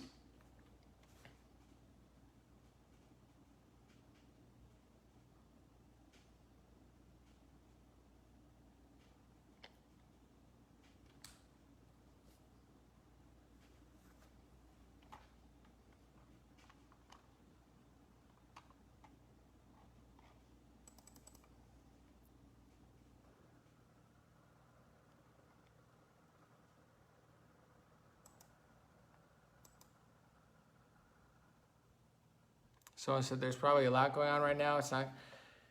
It's all escalation stuff at a certain point. Even with, I can't speak on this one. I wasn't there and I haven't fully researched it yet. But for instance, somebody died in Seattle. She was a Black Lives Matter protester. They were standing on a highway.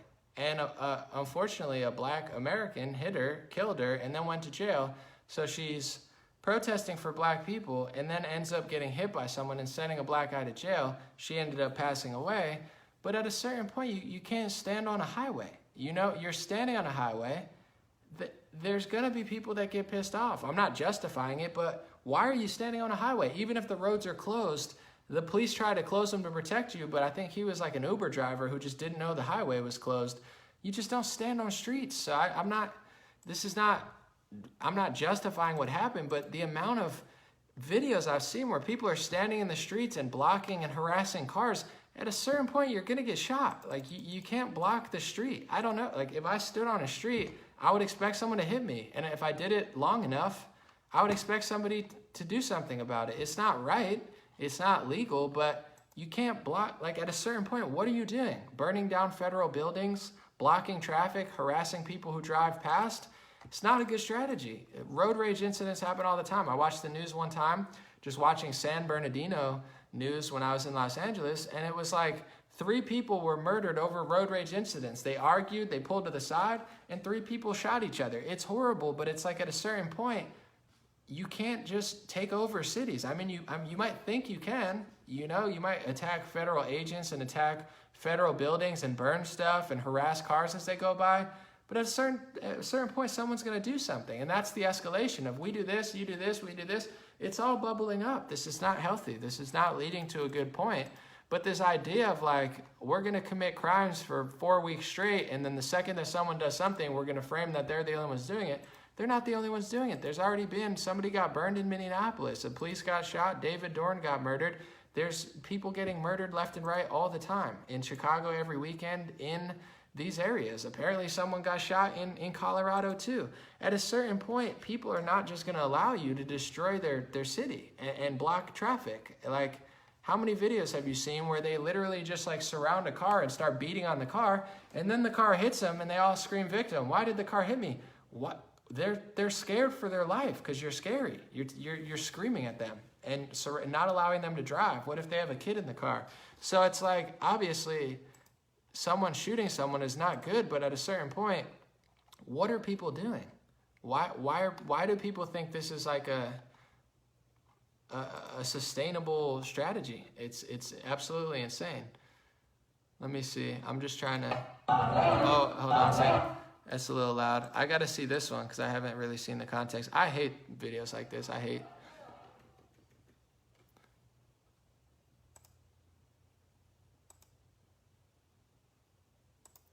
Yeah, I'm watching the video. Obviously, it's horrible. Rest in peace, whoever got shot. It's horrible what happened, but in this video, you have people walking through the streets blocking a 4-way intersection. You can't do that. That's so stupid. You could get hit by a car. Obviously, being shot is not right, but how many times are you just going to march through the streets at night and terrorize your neighborhood? How long are you going to block traffic and just act like it's all about you? People in town don't want you blocking the streets. And what are you blocking the streets for? What do they want? What are they attacking the federal court for? What do you want? What does Black Lives Matter mean? What do you want from this? They want to abolish the police. They want to abolish prisons. They want to do things that are not ever going to happen. So if your idea is we're allowed to march through the streets until we get our way, you're never going to get your way. And eventually, people are going to get pissed off. I mean, I don't understand like why people think this is sustainable, but it's disgusting all the way around. All right, I'm going to read a few more comments and then I'm going to take off.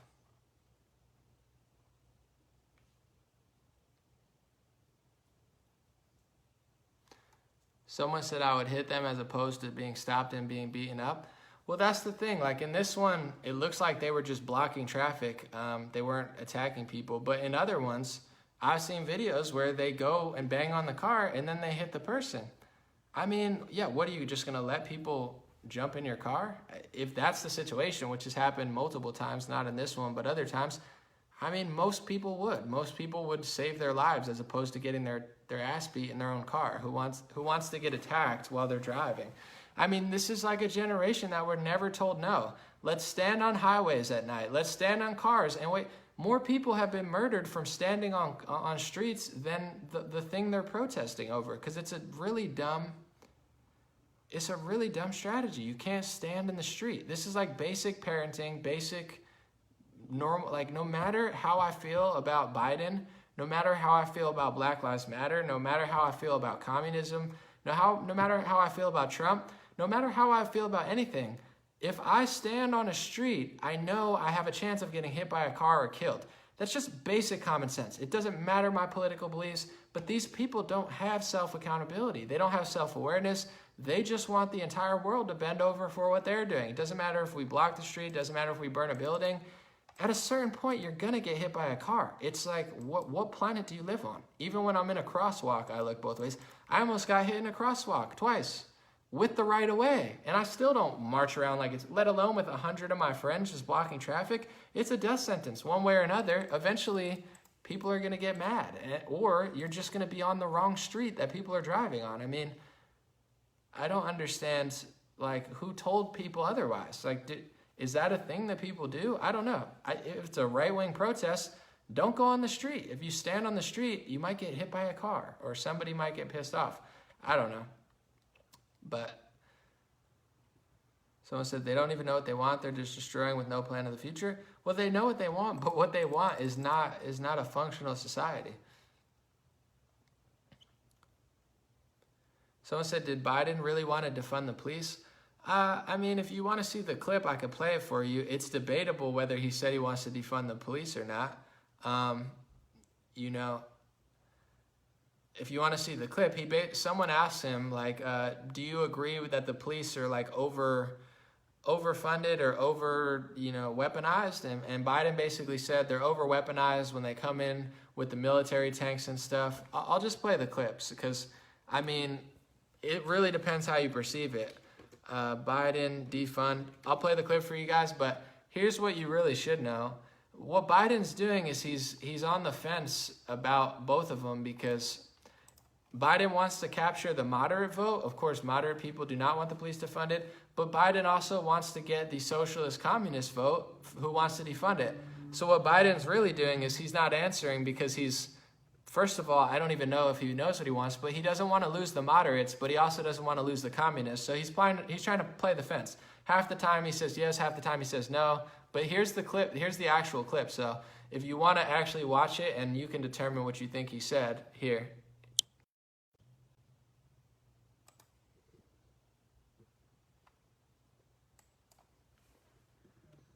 Military equipment for law enforcement. They don't need that. The last thing you need is an up-armored Humvee coming into a neighborhood. It's like the military invading. They don't know anybody. They become the enemy. They're supposed to be protecting these people. So my generic point is But can we agree that we can redirect some of the funding? Yes, absolutely. One of the things that we also need to be doing is surplus military equipment for law enforcement. They don't need that. The last thing you need is an up-armored Humvee coming into a neighborhood. It's like the military invading. They don't know anybody. They become the enemy. They're supposed to be protecting these people. So my generic point is that... Can we agree that we can redirect some of the funding? Yes, absolutely. One of the things that we also need to be doing... So that's the clip. Basically, the kid asked him, should we redirect some of the funding? And he said, absolutely. So what does redirecting funding mean? Redirecting is defunding and putting it somewhere else. But then he can play the fence and say, no, we're just going to direct it from here to here. So he gave a purposely kind of generic answer of like, if you're a moderate, you can pretend like, oh, he's not going to defund them. And then if you're, more left-wing and you want them to defund it, he doesn't want to lose the votes. Biden can't win if he doesn't get both of those votes. He needs a lot of socialist, communist, Marxist votes, and he needs a lot of moderate Democrat votes. So he's trying to play the fence because he doesn't want to lose either party, but it's hard to do that, it's hard to get both of those groups because they're such different groups of people, but they all are united with their hate for Trump. So, you know, that's what kind of brings them together.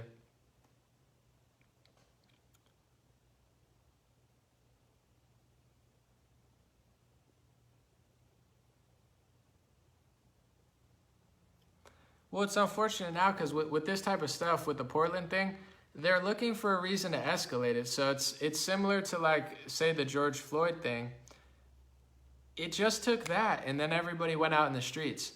If it's that easy to get people mobilized for something, it's easier for foreign powers to take advantage. It's easy for agents to take advantage. It's easy for bad actors to take advantage. So, for instance, you've had 50 days since that situation of burning federal courthouses, of vandalization, of murders. You had multiple people murdered in Chaz in Seattle, and nobody cared. Nobody said anything. So now that there's one person who's blocking traffic that got shot by somebody, now the whole narrative is right-wing terrorists are out killing people. Meanwhile, they've been committing domestic terrorism for the last 50 days. But when the media and the press is on their side, they're going to hone in on that situation, mobilize more people, and cause as much chaos as possible. They want nonstop. What happened before with the riots for George Floyd, they're going to happen again, probably over these next weeks. And now, especially because people are getting killed, which is inevitable that's going to happen. I mean, if you, what is it, Saturday? You can almost guarantee 10 people are going to get murdered in Chicago. 10 people every weekend. You know, LA, New York. The crime's going up everywhere, so there's going to be murders. All you need is one murder out of 100 murders to follow your racial or political agenda, and then you could spark it. And when you're talking about the amount of murder that's happening in the country across all the major cities, it's happening at very high rates, unfortunately. So, you know, you just have to wait for, you've had 50 days with really no narrative for them to really push into. Nothing, deaths piling up, nothing. Now they have one. Now they could say this is all it is. But what about the 400 deaths over the last 50 days? Did you care? How about all these kids that got murdered in Atlanta, in Chicago? There's, you know, nice young kids who are just barbecuing and hanging out with their family, got murdered. No one cares. So this is the game they play. They ignore things that go out of their favor, and then they freak out emotionally every time. When you had a Black Lives Matter guy kneel on a white baby's neck, you didn't have a bunch of conservatives go out and riot and protest and burn stuff down, because that's not what conservatives do. They don't act irrationally, and they don't destroy their own community. So you have these people destroying communities all across the nation. One guy got ticked off and shot him, and now they're going to... I almost knocked this over. And now they're going to make the whole story about that. Not the fact that they're terrorizing Portland, not the fact that they're terrorizing Seattle, not the fact that they're terrorizing federal agents and federal buildings, not the fact that they burned down a police station, not the fact that they shot each other already in multiple cities across the country, not the fact that there's murders all the time. They're going to make the big story about one person who got blocked in traffic, and now it's going to be a whole right-wing thing that puts people more in the streets. The agenda is obvious. Let me see. Protests in Russia's Far East. There are thousands march against the Kremlin for the third weekend. So this is what they're promoting on, I'm going to just show you real quick. This is what they're promoting on Twitter right now. Protests in Russia's Far East intensifies. Thousands march against the Kremlin. So if you look in the world right now, where is Christianity thriving in the world? Not very many places. Where is Christianity thriving? Christianity thrives in Russia. Christianity thrives in America. Christianity thrives in Europe. Those are the three places that Christianity thrives. Where, and you know, parts of other places. Where are all these protests? Where are they trying to do regime change? Regime change against Russia. Regime change against Trump. You got thousands of people protesting in the UK and Germany, and it has nothing to do with even their cities. It has nothing. You got people even protesting in Japan because they love American culture so much they just copy whatever we do. Japan is 98% Japanese. Their demographics are so Japanese. Are they Japanese supremacists? Why are they mad at America? Oh, America's racist. Guys, you have 98% Japanese. Your black demographic is like 0.01. So what are you even marching for? This is a concerted effort to destabilize our culture and overthrow or overturn every Christian area of the United States and any ally of the U.S. that's brainwashed enough by our culture. It's a total global assault, you know? Look who opened up. They say, oh, South Korea and China did so much of a better job than the U.S. did. No, they probably counted properly and just went back to work. We are still destroying ourselves. Meanwhile, South Korea and China are probably open up for business, just totally surpassing us, growing, just crushing, and we're just fighting each other. This is the wet dream of everybody who hates the United States and the Western world and the Christian world. This is so obvious. Why are they destroying statues in every situation? It's a cultural overthrow. They don't like Christians, and you'll figure that out.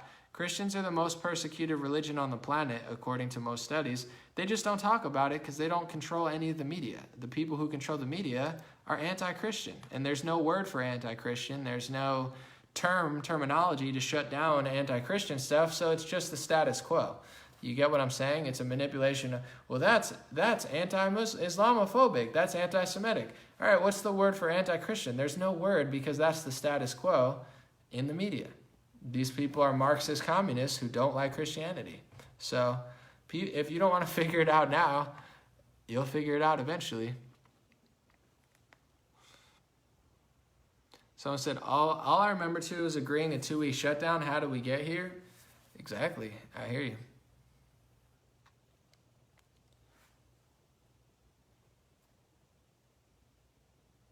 Oklahoma City now advertising to snitch on people for not wearing masks.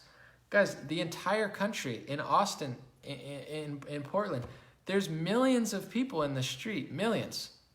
At this point, not a single Republican should be like, they're shutting down businesses for 3 months, but millions of people are in the street. How's the virus going to stop spreading? Even if they didn't go in the streets, the virus isn't going to stop, let alone if they're in the streets all the time. This virus is not going to go away magically. It's going to go away because when people march and block traffic, that it doesn't spread the virus. Who believes this stuff? I don't even understand how people haven't figured it out yet, but I'm not holding my breath. I'm trying to enjoy myself while everybody just loses it. Jeff said you've lost a lot of viewers and it's because you're all talk. I mean, I don't even know exactly what you're referring to, so I don't know what your angle of that. But if your idea of losing viewers is by being one of the biggest channels on the biggest network in human history, I have 10 million views this week, so I'm not losing viewers. I'm having like astronomical record numbers. The truth is, if you want to be honest, if you want to be a liar, you could say, Anomaly, you're losing all these viewers because you're not keeping it real. If you want to be honest, you could say, I'm upset for a reason that I haven't even explained yet, and I don't like what you're doing, but I'm growing faster than ever. I had the top 10 post on the biggest social network with over billions of people. The biggest social network in human history, I had one of the top posts. And out of everybody with the top posts, I'm the only non-corporation, non-group or organization with 20 employees. It's me. I'm my editor. I post. I have no other managers for my page. So it's actually quite the opposite. I'm breaking records as the biggest poster in the biggest social media in modern human history, and the only one who did it independently. Instead of lying and saying I'm losing followers, you should say I deserve a new award. My YouTube one for 100,000 subscribers is getting lonely. I need a new award. Anomaly, breaking records, most independent, biggest success on the biggest social media in human history. I don't know. I deserve a Nobel Prize or something of that sort. So if you can get on the line with them and get me a new award, that would be fantastic. If you want to sit here and act like I'm losing so much support when I'm literally just growing at like astronomical rates, that's on you. Well, I mean, in general, I'm just joking, but in general, when you stream, the numbers go down. That's just how it works. You start with 7,000, you go down to 3,000. I've streamed it 200 times. There's never a time when the numbers don't go down. People don't just sit and watch for hours. Some do, some don't. People go to bed. It's 2:00 on the East Coast or whatever. It's not like this outlandish thing that never happens. That's consistently what always happens. No, I've done thousands or hundreds of live streams. Every live stream slowly goes down. It goes up, sometimes it goes up, and then it slowly goes down over 2 hours because I stream for 2 hours. If I stream for 30 minutes, it would go up and then it would end. But I sit here for 2 hours and it always goes down. This is not an unusual thing. For me, going down is 4,000, 3,700.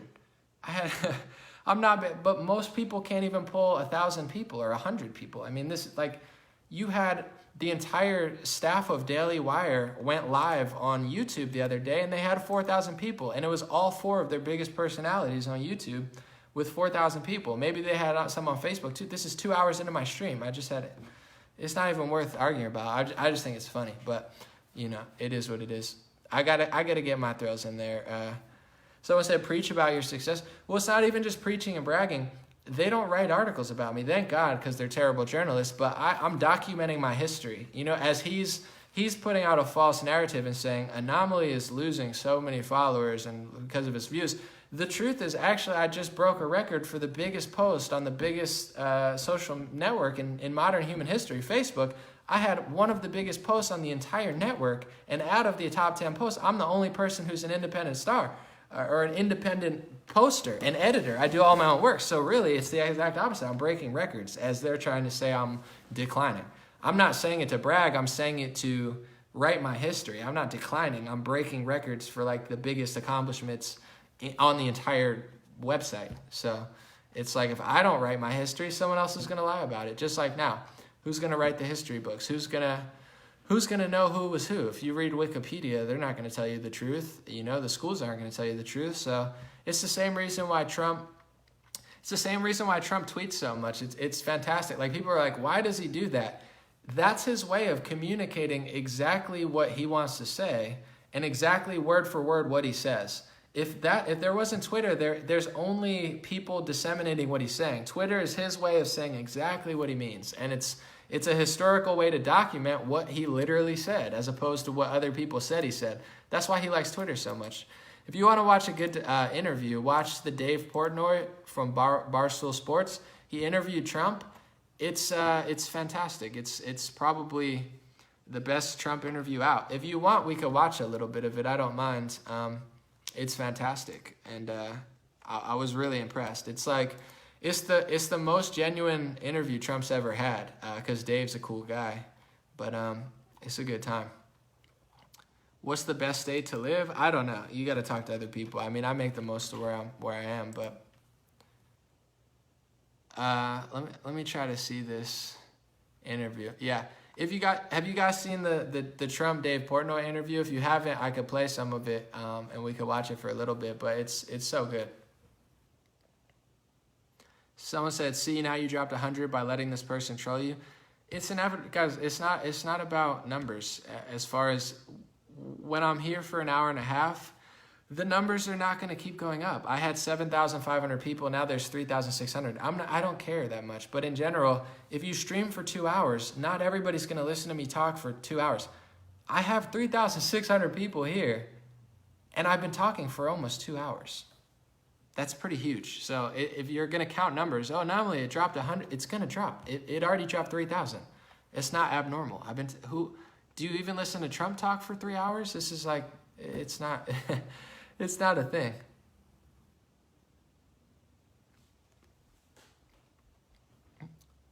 Someone said if they took away winter, Idaho's a great Patriot state. Unfortunately, they can't take away winter, so that's not going to be a thing. You're going to have to deal with the cold. Someone said the best place to live in the world is Switzerland. I don't know about that, but I literally don't know about that. I've never been.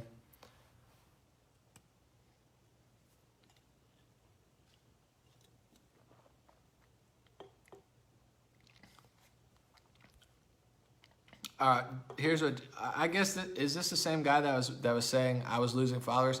He said, talk about the positive, just answer the question why you won't run.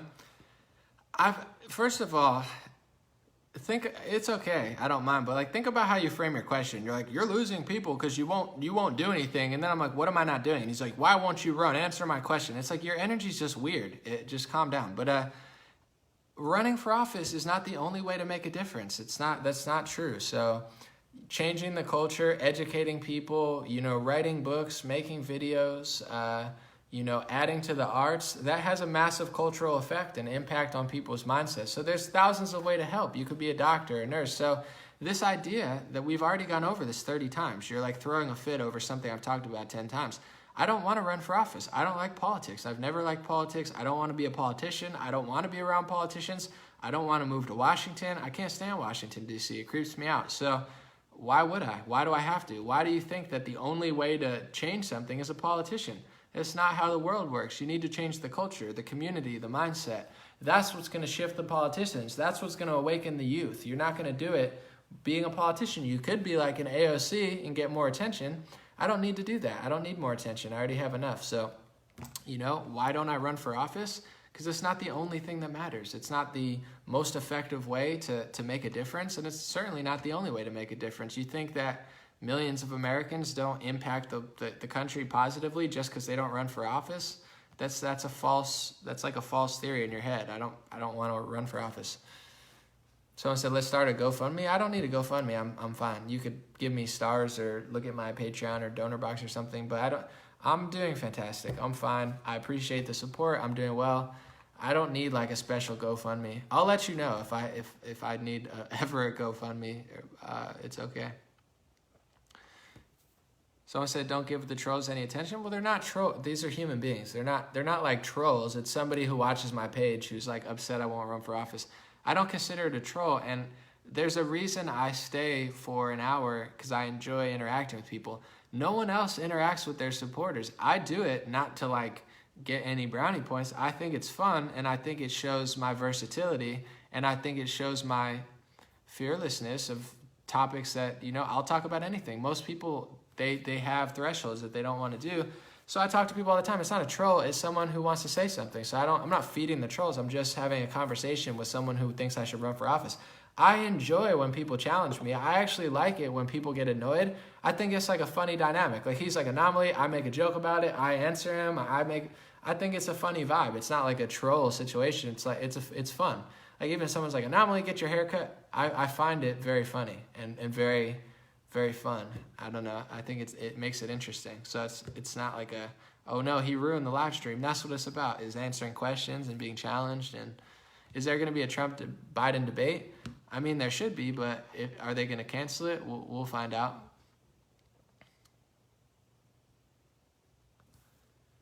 Someone said, I wouldn't trust GoFundMe. I mean, every major corporation has really weird stuff going on.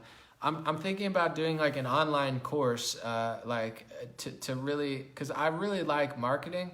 Outside of this, like there's things that I enjoy doing as well as like, making music and stuff.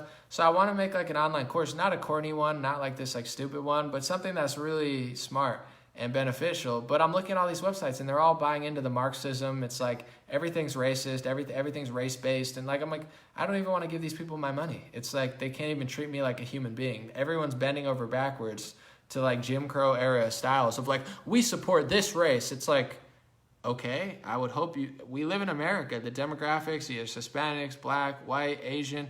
I would hope you support everybody. The fact that they've used this moment as a time to just be like outwardly racially prioritizing, and then they claim like they're not the racist.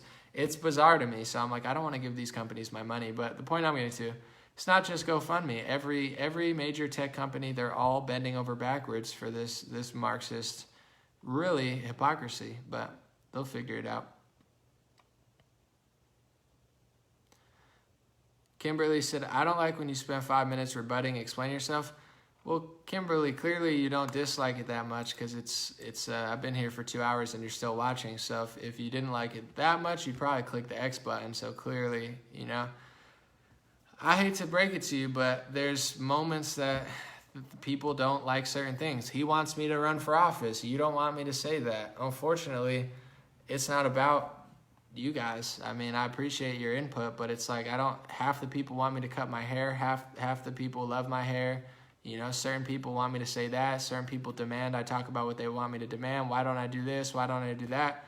I'm not your slave who does exactly what you want when you want. If you're looking for a slave, I'm sure there's other outlets for you to find like an intern or something to do work for you. But if you're going to come on my stream and demand I don't rebut somebody, and not only how dare you talk about statistics and have a conversation with somebody. I mean, I don't want you to have that one. I want you to talk about what I want you to talk about. Well, sorry, I'm not your property. So if you enjoy the stream, you enjoy the stream.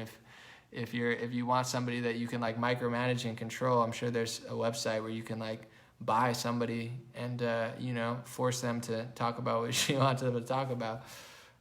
You could ask a question and get answered, but sorry. Kimberly said, I tuned in late. I just don't want to hear you explaining for 5 minutes. Well, now I'm explaining for 7 minutes because you're talking about the past 5 minutes instead of asking a question. So I don't really care. I mean, it's not, I don't know what you want me to tell you. It's like, you remind me of the protesters. You're like, I'm in the street because it's all about me. Me. I shut down Starbucks because I don't like the patriarchy. It's like, it's not all about you, Kimberly. I'm sorry. I mean, you seem like a fantastic woman, but it's not about all them. It's not about you. Like, you came in late, so you demand that I talk about what you want me to talk about because you didn't want to hear that. I'm sorry you missed the first hour and a half. If you watch the end of Tucker Carlson, do you write a letter to Tucker Carlson and say, hey, Tucker, I tuned in late. I tuned in the last 10 minutes. Can you not talk about that in the last 10 minutes? Because I want to hear what you said at the beginning. You just wait until it's over and then try to find the beginning of it online or something, which you can do. And I click the finish button. You can rewind and watch it from the start. I mean, because I'm interactive, it doesn't mean you get to like forcefully force my hand. Like, you go in on somebody watching the Titanic. It's like the last 10 minutes. And you're like, I don't like the fact that this is the end of the movie. I mean, you know, it's just, this is not what I want. Well, it's like, well, then why did you walk in the movie theater in the last 10 minutes and demand, you know, the beginning of the movie to play? It's kind of funny. I'm sorry. I'm having fun with it. I know maybe some people don't like this stuff. I find it some of the most entertaining moments of the stream, but, you know, to each their own. Do I think the protesting is going to continue till November?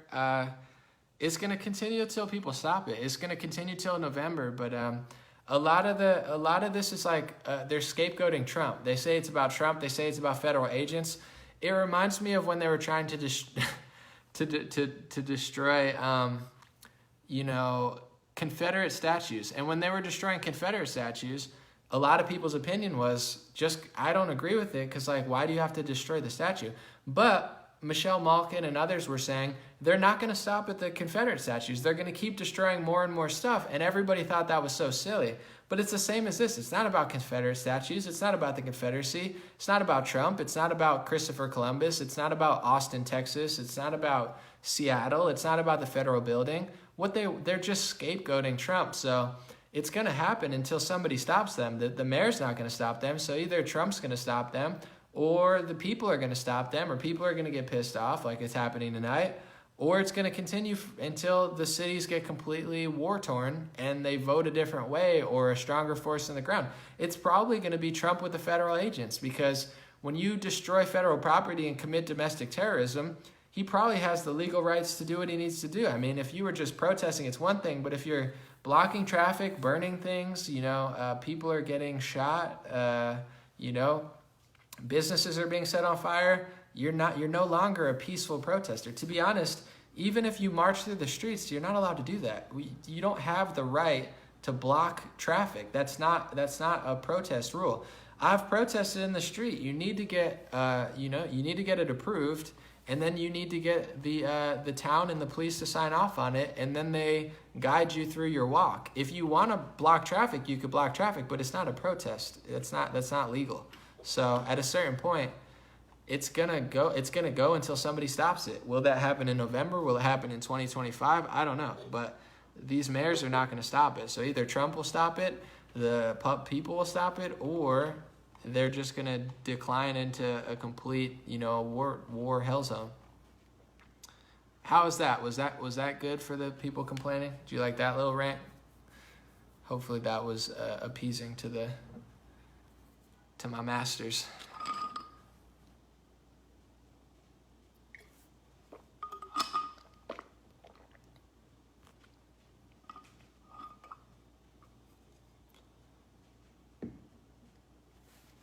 But it's not just about the election, and it's not just about Trump. It's going to last longer than that. They're just using that as an excuse. When Trump is gone, you look at Portland, Minneapolis, there's no Republicans to be found. There's no Republican leadership. It has nothing to do with Trump. They just scapegoat him because Trump is mommy and daddy who says to stop doing that. Trump is like the authority figure who's trying to tell them no. So they want to beat up on Ted Wheeler, and they don't want mommy and daddy Trump to stop them. So it's not really has to do with him. If Biden's in office, these people are not going to stop. You think if Biden won, it would all stop? It's deeper than just somebody funding this stuff. It's in the minds of these people. They're not going to stop until they're stopped, you know? And Democrats are not going to stop it. So if Joe Biden wins, it's not going to magically disappear like people think. It's not. It's deeper than even Trump. It's just how these people think, and the fact that they're not... let me see. I'm going to read this. Someone said a racially segregated militia marched in Louisville, Kentucky today and threatened to burn it down. I mean, that does not seem like a good idea. But if you're a militia, you're a militia. But if you're threatening to burn down the city, you're not a militia anymore. But like I said, I mean, in general, whether Trump wins or not wins, if he wins, unfortunately, I don't want this to happen because I've watched all the videos talking about martial law and all this stuff for 10 years. And I've always thought a day like this was going to happen, and I don't want it to happen. However, if you decide to be domestic terrorists, I have to ask, are you being paid to do this, or are you just really dumb? Because if you hate Trump and you hate martial law, then you shouldn't act like this. You're demanding it. You're almost forcing it to happen. So either you're like working with the federal agents to like install this type of leadership, or you're just really stupid and brainwashed and wicked. I don't know which one it is, but at a certain point, there's going to be no choice. Trump is going to have to deploy federal agents. You can't have people threatening to burn down cities, literally burning down cities, threatening people, attacking federal buildings, burning down police stations. That's not going to fly. At a certain point, like, he's going to do something about it, and he's already doing it. It's an election year, so he's not trying to, but at a certain point, I would think that it's very unpopular to just destroy everything. That's why Biden skirts on the fence about it, because he doesn't want to lose the average person. Like, this loud minority, I don't think is the majority of people. I don't think they want their cities destroyed, but maybe I'm wrong. Maybe that's really popular. I don't know. I would think not, but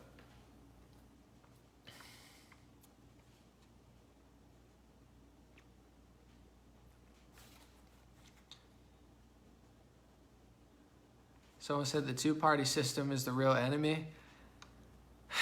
I mean, at the end of the day, the two-party system's been pretty much like infiltrated and overtaken. But at the end of the day, if you want to tear something down, you got to build something better. And at this moment right now, you have Trump and Biden. To me, it's night and day as far as which one's better. And, to me, Trump has done a lot of what people have wanted to do in their place. He's not the 100% doing everything, but the fact that he called out the Koch brothers, Mitt Romney, John McCain, he's pulled his weight as far as somebody who's gotten into leadership there. He's called out the Bushes, the Koch brothers, the Clinton. He's done more than anybody's ever done. He's not going to do everything, but I think there's moves to be made behind him, as opposed to just saying it's the same on both sides. It was for a while. If you voted for Mitt Romney or you voted for Obama, there is no difference. He used Romney's healthcare skeleton to create Obamacare. They're essentially the same person. Maybe you would have got a tax break with Romney or something, but there was literally no difference. With Trump and Hillary, there's a massive difference between Trump. And with Trump and Biden, there's a massive difference between Biden. Am I saying that Trump is perfect? Am I saying that he's not doing some shady things? Am I not saying that he has some sketchy connections? And no, I'm not saying that, but to me, he's not Romney. He's not what's his name? McCain. To me, if you hate the two-party system, there's never going to be a better time than Trump this election. And I understand the critiques of him. I understand people who think he hasn't gone far enough. He's done too much.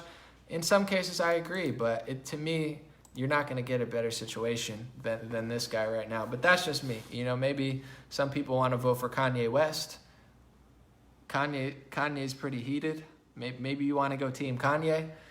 So people try to get me on the Joe Jorgensen train, but she's not a star, okay? Joe Jorgensen, I like libertarian ideas, but Joe Jorgensen, she's not a star. She's not particularly. I understand the pain. I'm on Trump's YouTube. It just keeps auto-playing. But she's kind of weak, I think, on social issues. She's a joke. Trump is better than Joe Jorgensen, but I'm not trying to be mean. But people are like, vote for Joe. I'm like, no, that's not happening. But to each their own.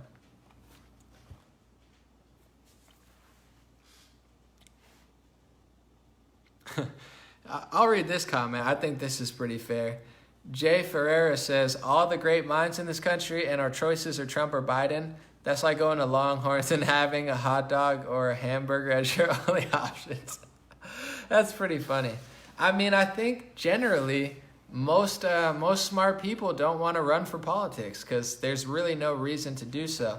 But I will say here, I'm gonna play this clip. We can watch it for a few minutes if you want, but I do want to say, I feel like Trump is not as dumb as people think he is. I mean, you know, he's a little bit outlandish, but watch this interview with Dave Portnoy. If you guys haven't seen, he's the Barstool Sports guy. To me, this guy, I'm like, he's special. I know a lot of people don't think so, but I'm giving him more than a hamburger rating. Here's the interview. We can watch it for a few minutes and I'll come back, but it's just fantastic. Started at the top. Consider myself, believe it or not, apolitical. I don't consider myself wildly Republican, Democrat, kind of down in the middle. In fact, this is my first interview I've ever done. So I started at the top. You started very well. And I was going to give you the heads up. I don't know if you're going to remember this. You once were on Ali G's show, and you were the only one that sniffed out that was a fake interview in the whole thing. I don't know if you remember that. I thought maybe you'd be like, oh, this guy's a fake. Anyway, were you involved with that show and stuff? No, not at all. I just watched it on TV. But you're right. I was the only one. 30 seconds and out. I said, hey, this guy's a total fraud, and I left. And everyone else sits there for 6 hours. I know. You're the only one that's ever given me credit for that. That was a very sharp move because he's pretty good at that. He gets everybody. I like this interview. No matter what he does, I like this interview now, Mariano. That's right. I said, what's going on with this guy? And I just felt it was a phony deal. Yeah. And nobody else did it. Nobody else smelled it out. And he said he was from British Broadcasting Corporation. They called up with everything beautiful, the voice. This is British Broadcasting. And then this guy shows up. I said, this is, but within a verse, like immediately. And thank you very much. You gave me credit because I never get credit for anything. I'm pretty good. That's what I'm saying. Pretty good. And here's part of it, which and I hate politics. My dad loves politics. The thing that drives me nuts is I feel like for us, which is good, they're like, hey Dave, you're a snowflake. Hey Dave, you're a conservative, like crazy person. And almost on each side, you can predict what somebody's going to say, which drives me nuts. It's like you put it in a box. So one of the things that I've been thinking about, and for all the people like me, which is, I think a good amount of the country is still like, which way am I going to vote? Right. One of the things that I have the question for, and again, I think it matters, I'm very curious in the answer. So when the Kaepernick thing started, I was critical of it. And as it's continued, baseball players now, I heard you say, if they kneel, you'll turn the game off. Yeah. And we got the Black Lives Matter protests. So for me, it's like, how does somebody who's dissatisfied, in your world, what's the way for them to show it? Because we don't want them looting and doing all the stuff they're doing. To me, that's like a silent protest that is far better than going out the streets and creating crime. So I'm curious, what would you do if you had an issue with the country or something to show your displeasure? Well, I mean, you can always say you run for office, right? You become successful. You can run for a lower office. You can do things, but there are ways. You get groups together. And they can be very friendly ways of doing it, very successful. I mean, you're going to have rebounds, negative rebounds, if it keeps up the way it is. Like as an example, Portland, this is crazy. 51 days, we send in very powerful, not military, but very strong people. The police are good, but they were told not to do anything, by the radical left mayor. No, you have to go out and you have to say, and speak your mind is good. I think speaking your mind is good, but you have to do it fairly. We are for justice, but we're for law and order. It's got to be law and order, and there is law and order. I put something out when they were starting to rip down statues. I went out, I found an old law, an old bill. You couldn't get it passed today. You get 10 years in jail, 10 years and no games, and we have a lot of people in jail right now. If you rip down a statue, a federal statue, because the states have to take care of their own, unfortunately, because I do that too.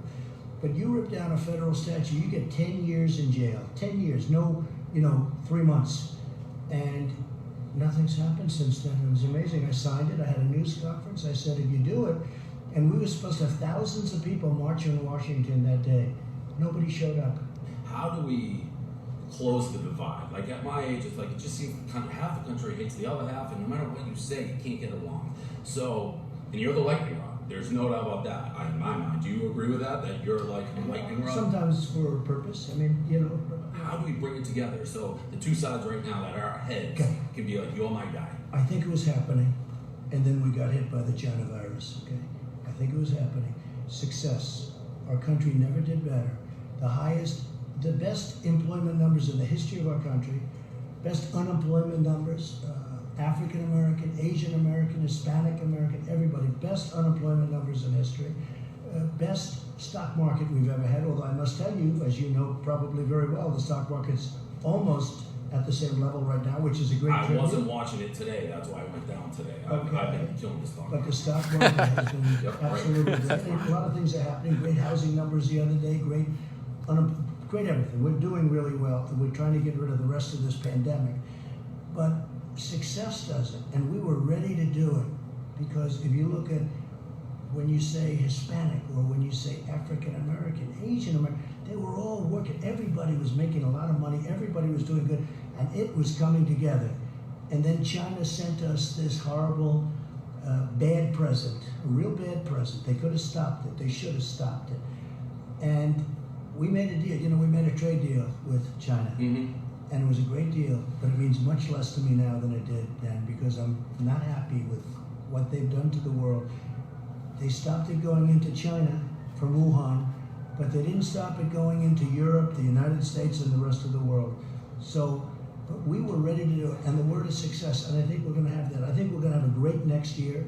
We're going to have, I mean, you'll be able to see the results before the election, which is interesting, because at the very beginning of November, the election's November 3rd, at the beginning of November, the numbers are going to come out for the third quarter. And I predict those numbers are going to be really great, despite the fact that Democrats want to keep their areas closed because they want the numbers to be. Right. I mean, can you imagine? Yes. You know, I know how you feel about that. Yeah. And part of the reason, I think a big part of the reason they do it is for politics. I don't know that a Black Lives Matter person would be like, well, you know, the economy great, but we still want the president to come out, whether it be Twitter or whatever, and be like, have our back. So that's where, like, the kneeling and things like that seems like such a small concession in the thing to be like, yep, Donald's our guy. Yeah, I don't like the kneeling. I don't like the kneeling. I didn't like it for the NFL. I think there are many ways of showing you're unhappy, because when the NFL saw what was happening, I know exactly. I know that. I've heard that, actually. But, and I don't know why he did. In the middle of the summer, all of a sudden, sitting in a T-shirt in his basement, he came out with this thing about that nobody was even thinking about. He spiked that. That's vintage Goodell. Nobody was talking about it, and he brought it back to the forefront. I don't understand. He's talking in the middle of the summer. He comes out, and he's sitting there, and he looked, you know, nice, but I wouldn't say like Mariana. He looked nice in his T-shirt. Okay, I don't know if I'd look much worse than that, to be honest with you. I wouldn't wear a T-shirt. Someone said, I'll keep playing it in a second. I know I was going to only play a clip. I'll just play the whole interview. It's on Trump's website, so it's like don't copyright free or whatever. But I just want to watch it again. It's fantastic. The other guy's name is Dave Portnoy. He's the president of Barstool Sports. Barstool Sports is one of the biggest like sports internet sort of blogs and social media presences. And he's like pretty middle of the road type of guy. It's one of the best Trump interviews I think he's ever done, because Dave's cool. And like Trump always, even with Fox or CNN, you know, a lot of journalists have really bad energy, but Dave is a really funny guy and he's pretty cool. So it's a really great interview because it brings out a whole different energy in Trump. Like the journalists don't really get that side of him, but it's fantastic. We could just watch the rest because it's pretty solid, and I haven't really. I watched it earlier, kind of in passing, but I kind of want to see it. He would have looked better in a suit and tie. That's why your Twitter game's strong. No, he would have looked better in a suit and tie. If I had any advice, number one, he could have waited till at least the fall. Yeah, right. But more importantly, I would have worn a suit. Yes. Or a tie. Or even an open shirt that's loose, not tight. I got you. Okay, so he came out with this thing, Dave, and everyone's saying, where did this come from now? Right. And the whole big thing started, and he's made a mistake. I actually have a question on your presidential powers. So you may not know this, but during the NFL draft, he said, I'm going to do a charity auction, and somebody can sit in my basement, watch Monday Night Football with me, and the charity will go to COVID. Well, I bid and won. I spent $250,000 to win that charity. I won it fair and square. You rejected it. Well, he wanted no part of you. I know. So I don't know if you can arrest the guy for that. No, but I think he did that was a wise move. Yeah, by him. It was a very smart move. That's the first nice thing we said about it. Look, he's working hard and everything, but it's, It's the most a overpaid strange guy in the thing. history of human beings. Well, he makes a lot of money. A lot of money for a job that a lot of people could do. All right, I have to ask this question because we followed. When you meet world leaders, you stick the handshake on them, and it looks like you're going for the power move. Is that intentional? So before COVID, right now I guess. Right, now you can't. This is pre-COVID. You know, he's the one. The only one I've shaken hands with in a long time. You, because you stuck your hand out. And I'm saying, what are we doing? But I shook your hand. Yeah. You were tested? I was tested when I came in here. Otherwise they'd take you out right now. I love the interview. Right? Did you notice that? He stuck his hand out. I said, what do I do here? Rather than insult him, I said, fine. I appreciate it. I immediately, I I immediately ran, washed hands. But in the days from like 4 months ago, Yeah. I just, people don't know that I get along really great with the world leaders. I'm tougher with the world leaders than any president's been. I've been tougher on Russia by far, with the pipeline, with our military, with the oil, and now the #1 energy in the world, energy producer in the world. And there's nobody even close. I've been very tough with Russia. I've been very tough with, China. Nobody's been tough like me with China. And that's not to be tough. That's because for years they've taken advantage, so many countries, not those two only, the whole world, our allies, NATO, the whole world has taken advantage of our country. But despite that, I have a very good relationship with leaders. Because of the handshake? I'll shake them. I shake their hand. I hug them like this. I have a lot of great Abe of Japan. Look, they've been ripping us off for years and years. They send the cars in. There's no tax. We send a car to them. They say we don't take your cars. This is the kind of a thing that we put up with. We defend these countries. We get nothing for it. And I've ended a lot of the craziness that's gone on. Do you love doing Twitter? There are times when I love it. Too much sometimes, right? Yeah. Where's Dan? I think we have two. Dan, what's our number now total? Can you believe it? What happens to this Twitter account? Is it yours when it's over? Well, Do it's you lose mine. it? It's mine. And I don't know if I'll ever use it again, but it certainly was good. It's a platform. Look, we have fake news. You don't know about that, but we have fake news out there. I very much know about that. That exists in my world as well. And then, Dave, that we have a voice. We have a very big voice. When you have the kind of numbers that we have, you're able to get the word out in an honest word, and it's important. So it's been very important for me. Do you sometimes, because I follow you on Twitter, and I know I do this, but I'm not the my nickname is El President. That's true. I'm a company, so we're doing it. Do you ever tweet out and be like, wake up there, oh man, I wish I didn't send that one out? Often, too often.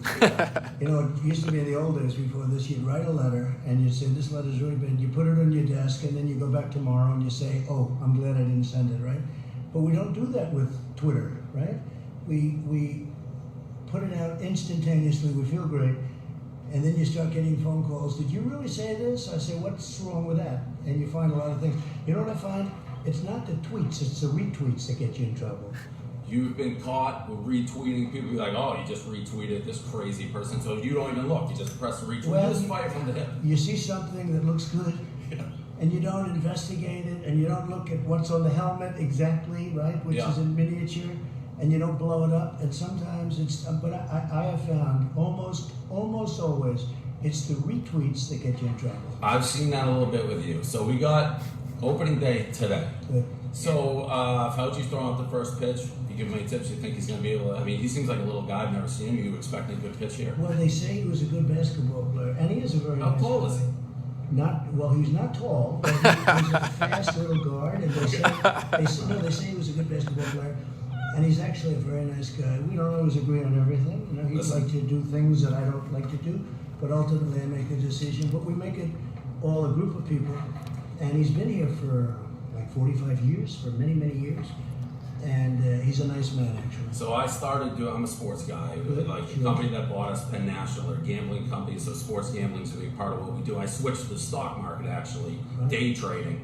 So Fauci's on my X list because every time he talks and says the country should stay inside, my stocks tank. So I don't like that aspect of it. I'd like to see it closed up for a couple of years, but that's okay because I'm president. So I say, well, I appreciate your opinion. Now give me another opinion, somebody, please. Overruled. No, well, you have to. And we're open and we're doing well. And I just had a press conference about opening the schools. You got to open the schools. They have a stronger immune system even than you have or I have. Well, that's not saying the kids. That's not saying no, I get that. But they do. They have it's amazing. You look at the percentage. It's a tiny percentage of 1%.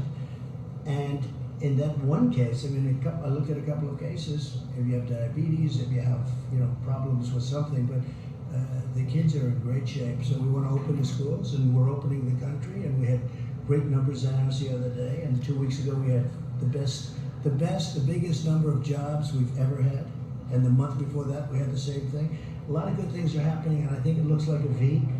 We have a lot of people that would like to see their states closed. I have a feeling on November 4th they'll open them up. I think they want to do it for political reasons. But we're doing well. The polls are starting to really shape up. You know, Dave, we were doing great. We were sailing. George Washington would have had a hard time beating us. And then when the China virus came in, all of a sudden, you know, it's a dampener. Right. It really Well, is. It's a downer. Yeah. Well, it's a downer, though, and, you know, psychologically. And it went down, and now we're really starting to do well. We're looking really good in a lot of different places. I'm sure you've been asked this. It's one of the questions that I had when I was thinking what I would ask you here. Because you, theoretically, for somebody like me who's sports, entertainment, having fun, you had the dream life, seemingly. And there's a part of me that's like, I wonder if he ever, you know, I know the answer is going to be no, regrets it. Because now, I mean, you're the most famous person in the world. My guess is nobody ever said, hey, I don't like Donald Trump before he became president, but now everyone has an opinion, and your life has changed forever, when seemingly you had the dream life beforehand. I was in so many rap songs, like 79 or something. I was in every rap. This is before I did this, right? It's a very interesting thing that you say, because the best day in my life in terms of business and life and everything was the day before I announced I'm running for president. Everything was good. The company was good. I had finished up a lot of jobs that were very successful.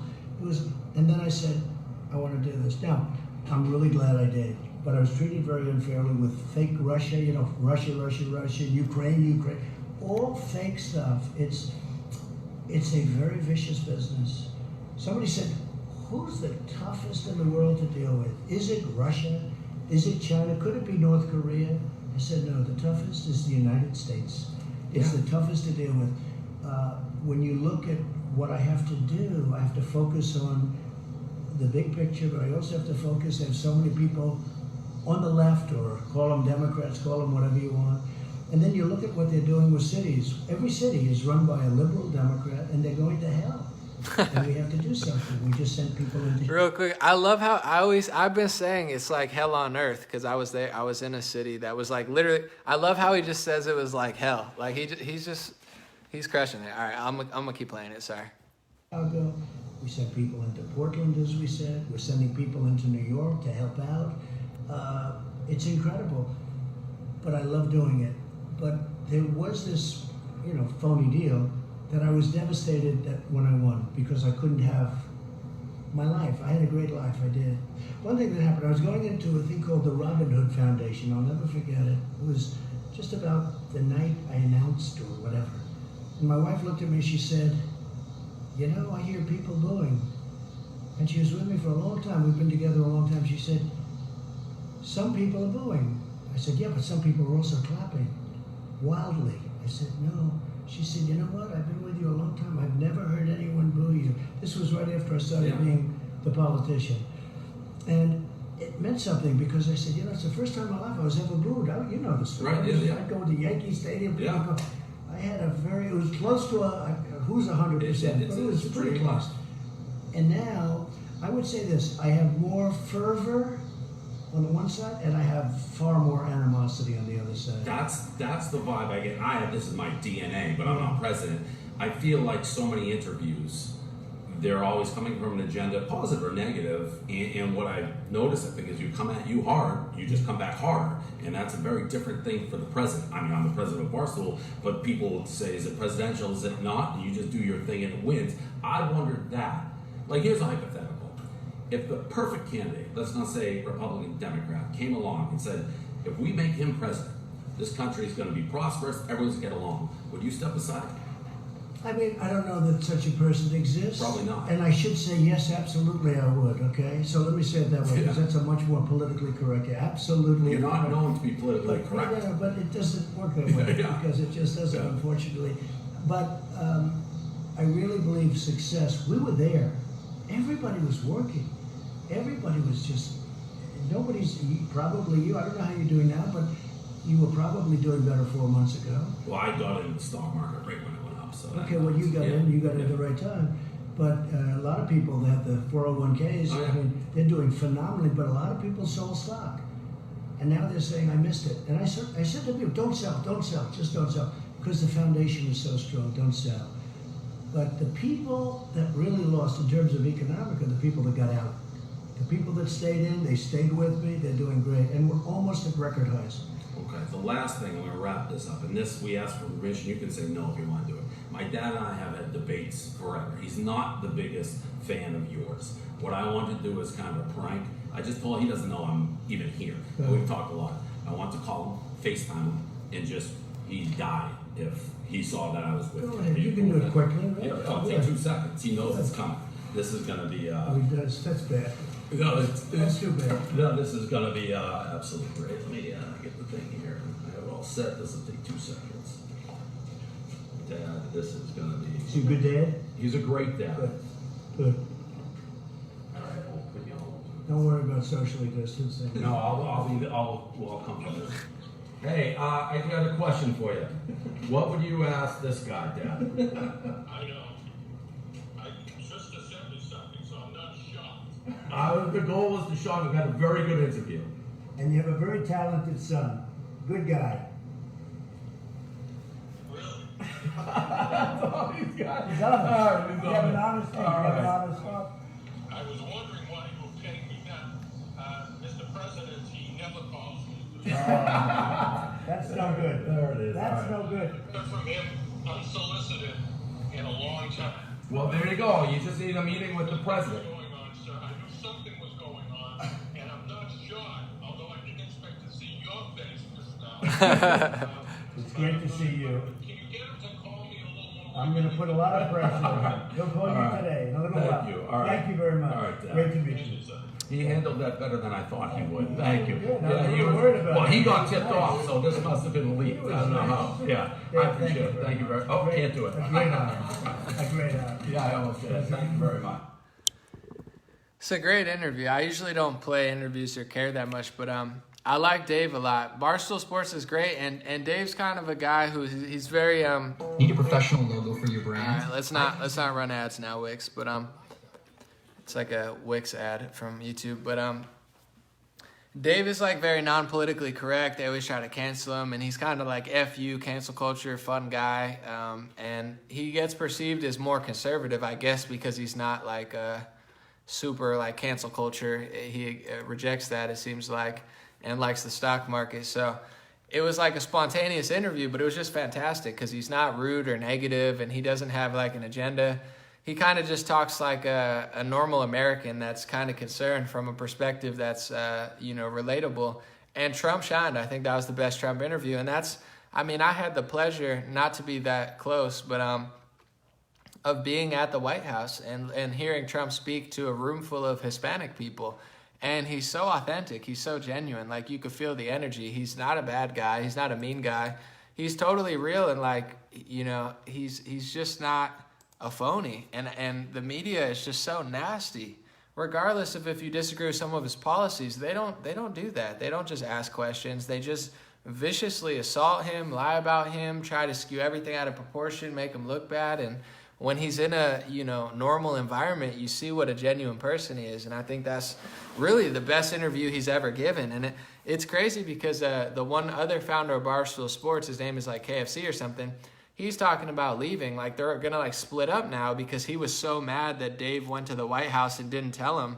It's like, I don't know the whole thing there. I guess they had a contract signed, but it's like they're so mad, probably not just that he met the president. They don't want people to get along with the president, but also that he made the president look so genuine because he didn't, attack him, and he just let him really be who he was, and it came out fantastic. And I know that's probably why he's mad. People, they won't have him on Ellen. They won't have him on any of these late night shows. It's like they won't even talk to him. They just talk about him, which is very cowardly, They just want to talk about. If I had the opportunity to talk to Ted Wheeler or Ben Shapiro, I would love to have a debate or a conversation. It's not like these people, they talk about him all the time. And then it's like, will you talk to me? And they say, no, we just want to make up things about you. So fantastic interview. His name is Dave Portnoy. It's Portnoy. And he's the leader of Barstool Sports. It's a sports conglomerate. They just recently sold to Penn Gaming. He was talking about it. Penn Gaming's like a huge bigger business, and they sold, and they're merging with like sports betting and stuff. I don't know what they're doing, but it's fantastic. I loved it. And he's so funny and so real. It's a shame that people don't get down to the core of what's really happening. And he's nice and he's genuine, but at the same time, he's not weak, where to me, it's a total 180 from these people like Ted Wheeler in Portland and these Jenny in Seattle. They are phony. They're fake. They put on this act of being so kind and compassionate, but they're weak, but they're also not genuine. Like Trump on his worst day is more genuine and nicer than they are, but they just put on this act. It's so fake. It's so staged. Even like, let's say like Mike Pence. I think Mike Pence is a nice guy, but you listen to Mike Pence talk and you listen to Donald Trump talk, two totally different people. Mike Pence is a politician. He talks like a politician. He walks like a politician. He just says things that sound good, but it's not authentic. He's okay. I'm not a Mike Pence hater. But you get what I'm saying? He talks like a politician, and it is what it is. Trump talks like a person. He talks like somebody that's not lying to you. He talks like someone who's going to tell you what he thinks, regardless of if you think it's popular or not. He said that to Chris Matthews, or whoever he was talking to. I forget his name. He said about dodging questions, and Trump said, I never dodge a question. He said, I answer it. You might not like it, but I'll tell you what I think. And he was like, that is true. You know, that's the type of person he is. I'm going to take off. Take out would be food. I'm probably going to try to edit a video and put it out in the morning. So I didn't mean to stay this long, but that's kind of always how it is. I'll maybe answer one or two more questions, and then I'm going to take off. Barstool Sports, hope I can find that interview. Well, if you search Trump, Dave Portnoy interview, you can find it. It's on Trump's, I found it on Trump's YouTube channel. It's probably on his Facebook too, but let me see real quick. It's on Trump's, his official YouTube channel, Donald J. Trump. It's right on his YouTube channel. He posted it there, but I'm sure it's probably on his Facebook, and it's on Trump's Instagram, and it's on Dave Portnoy's Instagram as well. They have the whole one up on Instagram. Yeah, it's really great. Someone said, I almost didn't vote for Trump because of Pence. Yeah, he's a little too politically, but, you know, I don't know. He's just, Trump liked him for some reason. I don't know exactly why. But, I mean, he's like for some reason, it seems like that's what they do with the vice president. Like Biden didn't really do anything or say anything. He just looked like a guy who would be a good leader. Like Biden looks like a guy that would lead well, but like once he starts talking, you're like, what is this guy doing? That's like Pence. Pence stands there. He's like the perfect guy to just stand behind you. You know, like, isn't that what Biden really was? He looked good standing behind Obama, and Mike Pence just looks really good standing behind Trump. Maybe there's something psychologically behind that, why they just like pick someone. They're like, who would look good standing behind you and smiling? Like, that's the only thing that Biden and Pence have in common. They're both very politically, but they look like people that would be good leaders. It's like, I don't know. It's a strange concept. All right, my light's out, so I guess that's my timer.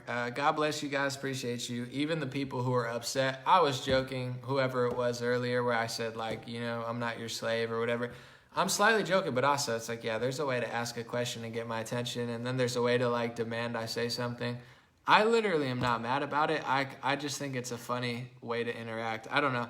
Instead of things being plain, I answer questions all the time. Sometimes it's fun to like make a joke or, you know, talk about something. I find it fun. You know, I know other people don't like it, but I have a good time doing it. So appreciate you guys. Have a good one. I'll be back tomorrow. I'll probably put out a video, and then I should probably take a day break before Monday. But, you know, I had a good concept, and I'm excited. I think it involves my man Yuri Bezmenov, a rare speech I found from somebody on Twitter of him talking in a school, and it's just fantastic. So I'm excited to share it. Sorry, someone asked about Justin Trudeau. I don't know about that specific topic, so I can't really answer. Have a good night, y'all. I'll be back another day.